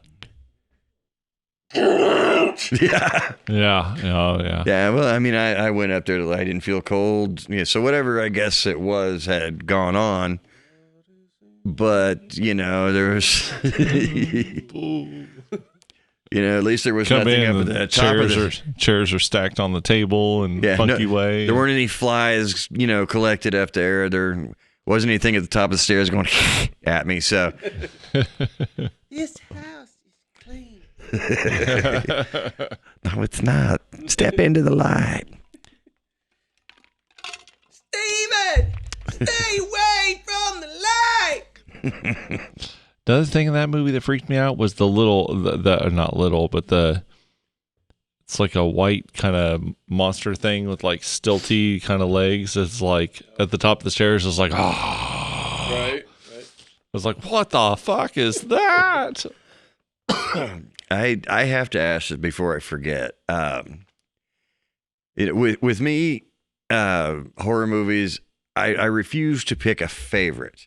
Yeah, there's about really. Much like same as with my children. I will not pick a favorite. I love all 40, 45 of them equally. At least. But there's a top. The ones you know about. There's kind of a top 3. That or top 5 or top 50. That you just love. But off the top of your head, if you had to name like 3. We'll go with an odd number for once. Horror movies from the very beginning up till now that you just love, that just influence you creatively, or you just get a shit kick out of watching. Yeah. Exorcist. Not from a comedic point of view. Not from a comedic point of view. These are all genuine horror. We could go subgenres all day long. The remake of Dawn of the Dead, I thought that was brilliant. Mm-hmm. It's tough. Probably Salem's Lot. 79 version? Yeah. There's something that sticks with me always about those kids floating outside that window. Mm-hmm. Yeah. Daddy, let me in. Yeah. It was, I guess it's kind of like if you could have 3 Blu-rays on a deserted island, what would they be kind of question, I guess. Yeah, that's a tough one. It's horribly tough, but those are the 3 that pop out right off the top. How about you? Yeah, I think Poltergeist has to be there for me. I don't know. That really stood out in my childhood as one that I watched a lot and gave me a creepy feeling, but I always kept coming back to it, Uh-huh. Shoot. I know. Maybe Event Horizon, just because of, like I said, just that was one of the rare times where I went to the movies to see a horror movie, and I really liked the sci-fi-ness of it, and just like the concept of a black hole being a portal to hell. Yeah. It's just fucking cool to me, Yeah. What they I forget what they call it, but you flip it over on itself and cut straight through. Right. It's like fold space. It's kind of like Dune again. It's like that's what what the Guild Navigators did in Dune. And see, I could easily interchange those two with Yeah. what I picked. So those two, the third I definitely one, go for stuff like that over the slasher stuff. yeah. And then just again for the nostalgic factor of it, probably the original Nightmare on Elm Street. Mm-hmm. You know? Yeah, that makes perfect sense. If I got to pick a Nightmare on Elm Street, it's Dream Warriors. Yeah, Dream Warriors is No, I love Dream Warriors. Best Don't get me soundtrack. wrong. Yeah. I love the time, bitch. Yeah.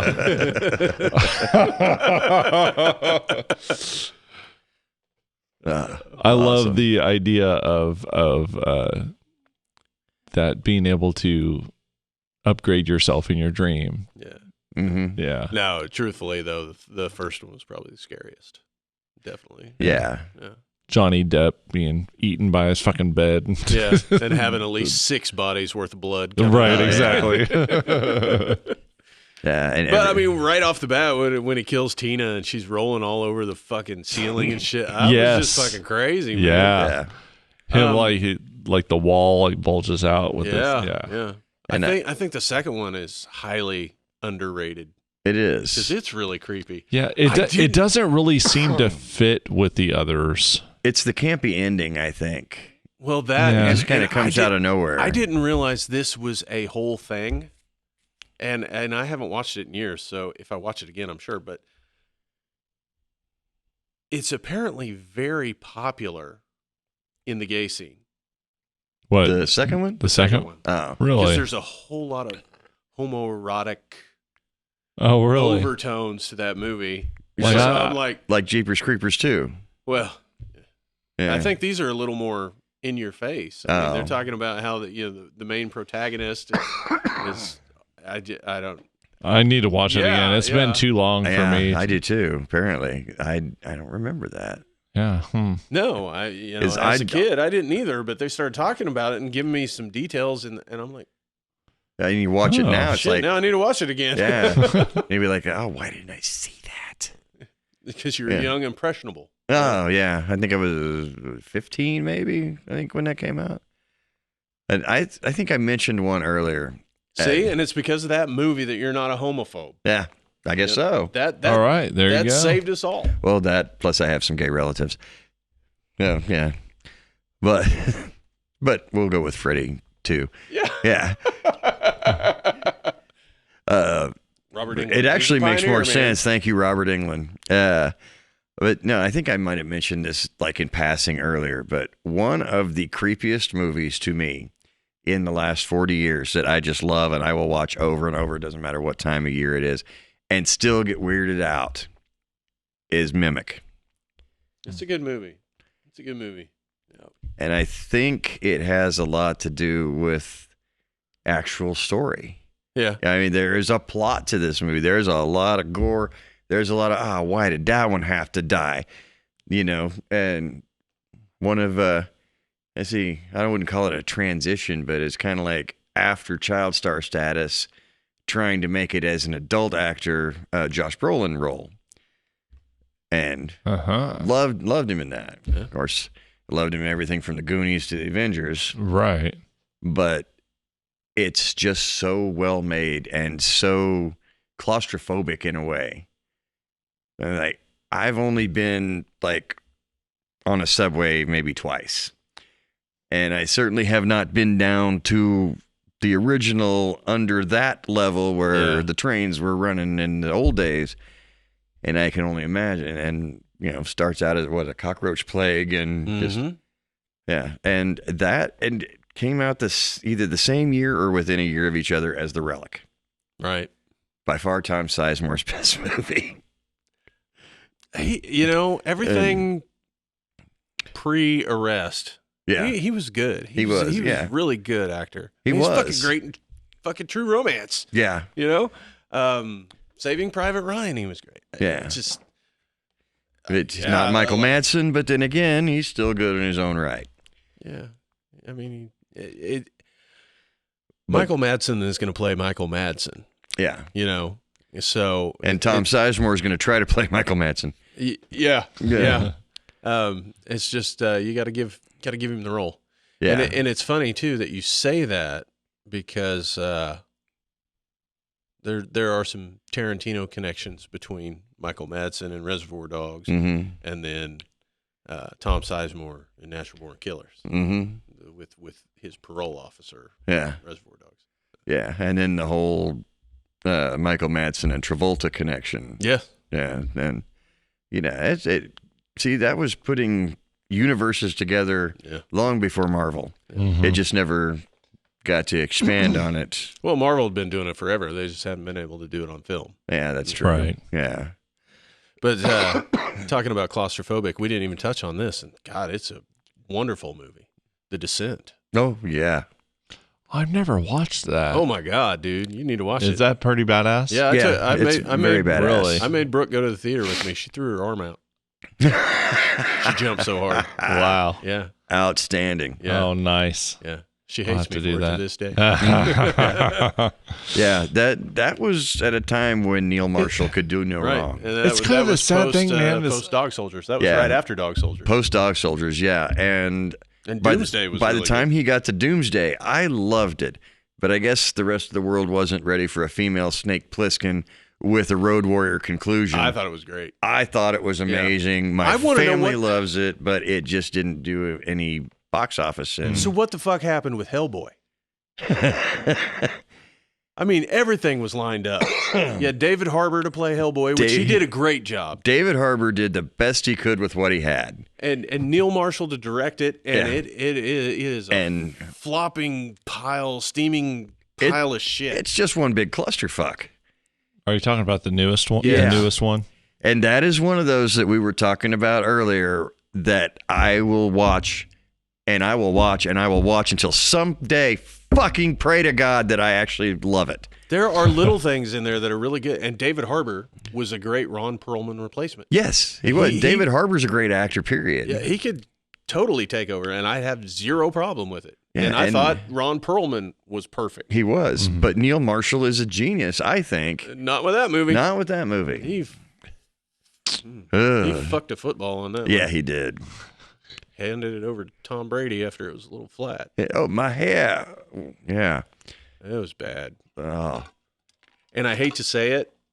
I really hate to, because I know you love her, but the Yeah. biggest problem with that was Mila. Really? Yeah. Mila was not She was terrible. cast in the right role. She was terrible. Either that or she was just told to Shatner the shit out of it. Something. Yeah, And- it was bad. But like Aw. the Baba Yaga, Yeah. that was fucking cool. That was fucking cool. That was fucking cool. Well, and the English, version with the fucking trolls and shit, it was cool. There were concepts that were awesome, and the movie itself is a big, giant fucking shark turd. Yeah. And like I said, I will watch it. Rochelle refuses to watch it because she loves Ron Perlman and those two movies. Yeah. Just out of principle. But I'm of the like, thing. dude, it's the chief. And he's just like, maybe someday. And I think, well, maybe she actually did try to watch it and gave up on it. Yeah. But I'm Blu-raying it. It's somewhere out there. There's got to be Neil's version. I think that I was hope a so. studio clusterfuck. I hope so. It was- I've watched it 3 times now, and like you say, I'm trying to. Yeah. I'm trying to like it. And there are things to like about it, but Dude, overall, it was I terrible. have 8 or 9 times under my belt, Yeah. and I, mean, I think Ian around McShane was a good cast. Ian McShane is All of it was. he's genius in anything, It's just so bad. but it's I think maybe around viewing number 5 or 6, it might have been the Scotch. But like, okay, I can deal with this. I can deal with this. And then I watched it again. I'm like, what the fuck is going on? It really is Mila. That could be It's a big it. part. I mean, That's really depressing. it is. It is. Yeah. But you take the last few Resident Evils. I mean, she kind of phoning that shit in. Yeah, I agree. Weren't her and Paul W.S. like divorced by then, or are they still together? I think they're still together. I don't know. Kind of like Lynn Wiseman and Kate Beckinsale. That's why I guess they split up. That was the end of the Underworld movies, and I'm like, God damn it! Yeah. I was really starting to like them. But I like the Underworld movies too. Yeah. They did give us. That's another werewolf. Yeah, thing. Yeah. They did good love on that. that. Yeah. Those two did give us the remake of Total Recall, and it was good enough for Jessica Biel and Kate Beckinsale going after it. Yeah. That was fucking incredible. I never. Kate that was a Beckinsale is the hottest hottie to ever. Yeah. Colin Yeah. Farrell Hot. as Arnold. Yeah. Jessica Biel's easily a number 2. Yeah. She's up there. Everybody was always like, is it Beale or Alba? I always go Beale. Yeah. She's the girl next door. Texas Chainsaw remake. Yes. Yeah. Yeah. Stealth. Stealth. Yeah. Stealth under the waterfall. Yeah. Made me want to be Every a time. pilot. Are you guys Star Trek fans at all? Yeah. You know that Next Generation episode, I always get it wrong. It's like Darmok when the walls fell. It's like that people communicate like in these fucking like historical thing. I'm butchering it. I'm so butchering it. But it just made me think of that. It's like Alba under the waterfall. And it's like, exactly what he means, this concept. And it's like there was this whole planet of people that talked like that. They didn't say words. They just said like a historical concept. And it's like, oh yes, I understand what you're saying. Yeah, but going back to Beckinsale, if she's in it, I will watch that movie. Yeah. I mean, even if it's a turd and never watch it again, I will Right. watch it Van once. Helsing. Yeah. I'll watch that one over again because she's sweet in that. I have seen it a few times, and But like Stonehurst worse. Asylum.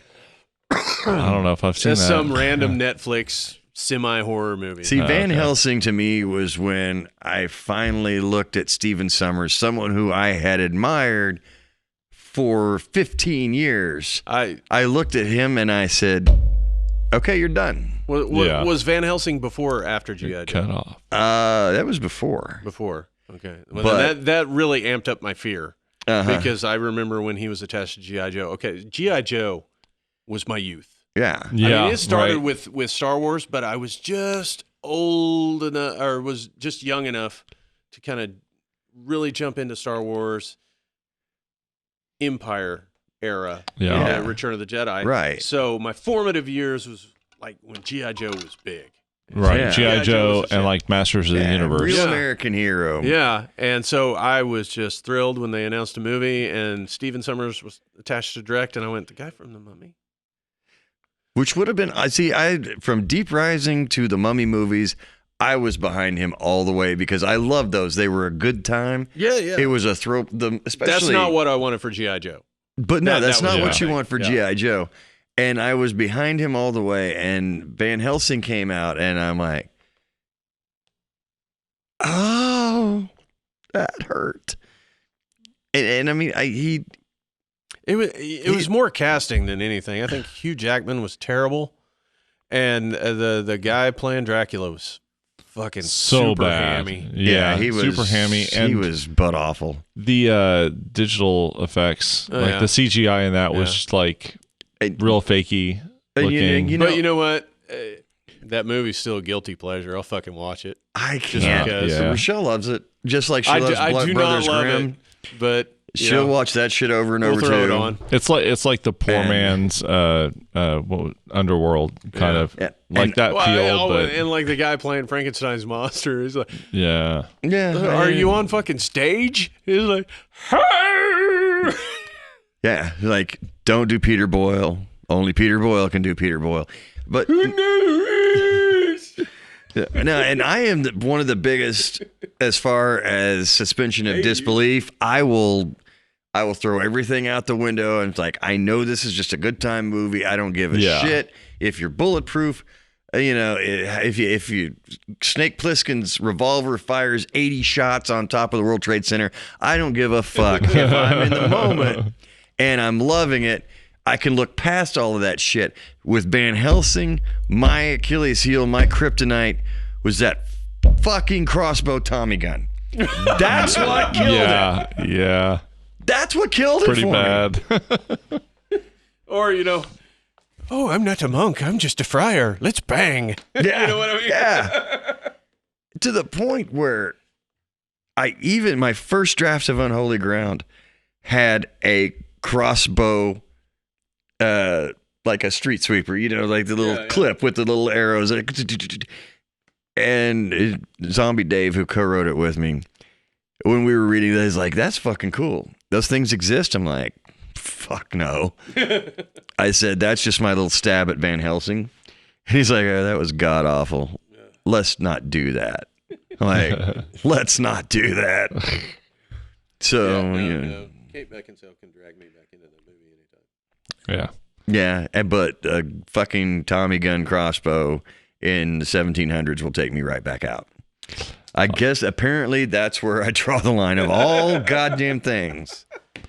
I tell you what, Jason in guys. space, but you know. Yeah, Jason in space, that's fine. Snake Plissken, never reloading the 357, shoots 147 bad guys on his way up the tower. I don't give a fuck. He's a badass. That shit happens. You know, did I fire 5 shots or 112? Do you feel lucky, bitch? You know, all with the eye patch. I'm fine with it.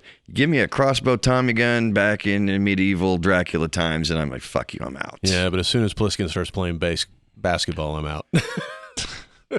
We won't discuss that or the car surfing. Well, guys, we're about almost 3 hours and 5 minutes in. Here we go again. Oh, my God. So I tell you what. I'm so why don't sorry, all you wonderful listeners out there. No, it's great, man. It It's just means great. you have to come back. Oh, Yeah. There's always more to talk about. Oh, outstanding. So I think we'll call it a night for tonight. Happy Halloween, everybody. Happy Halloween. Happy Halloween. Thank you guys so much for having me back for your season finale. And Heck yeah. on my favorite night of the year. I'm sorry, honey, my anniversary. My second favorite night of the year. So say we all. Yes. But it is a wonderful time, and I am very proud to hold the attendance record There you for go. Off the Edge. Yeah. And Well, you may we'll have the definitely mileage record, too. Yeah, Oh, yeah. sweet. All We'll right. we'll definitely have you back next season. We'll Bring try you in to as a guest moderator. yeah. All right. We need it sometimes. But I think we will kind of start brainstorming maybe some new ways that we can take this podcast, and we welcome input. If you're out there listening and want to message us, Yeah, feel free please. to do that on social media. We started this with the two of us, occasionally Quentin, and the band as it goes. We and gained Daryl. Daryl has been in on several of the podcasts. So we need to do a little rebranding, retooling, and come back bigger and better than ever. yeah, and be on the lookout. We might throw out some bonus stuff before the end of the year reaches us, I think there's if we can swing it. there's probably some, I wouldn't call them outtakes, but like best of. yeah. Everything needs a greatest hits package. Yeah. The best of Off the Edge stupid shit. I always You know. thought it'd be the coolest thing to have a band and have your first album be called Greatest Hits. Yeah. Why didn't you say something? Yeah, I know I should have. Yeah. Yeah, it's a little late now. Yeah. But It's no. too late. Anyway, Second album. Greatest hits. But we definitely appreciate everyone that's stuck with us in this first year of trying to figure out how to do this. Appreciate you, Craig, for sticking with us and coming back time and time again. Thank you. And not to interrupt you, but I just Yeah, want to no, say go this. for it. I am not just the most frequent guest or that drives the furthest. I am also a huge fan of this podcast. I have seen every single episode, and I love it. Thank you so much. You're very welcome, and it's always an honor to be on here. I have the best time with you guys. Those are hours and hours of your life you'll never get back. Hey, try living with me.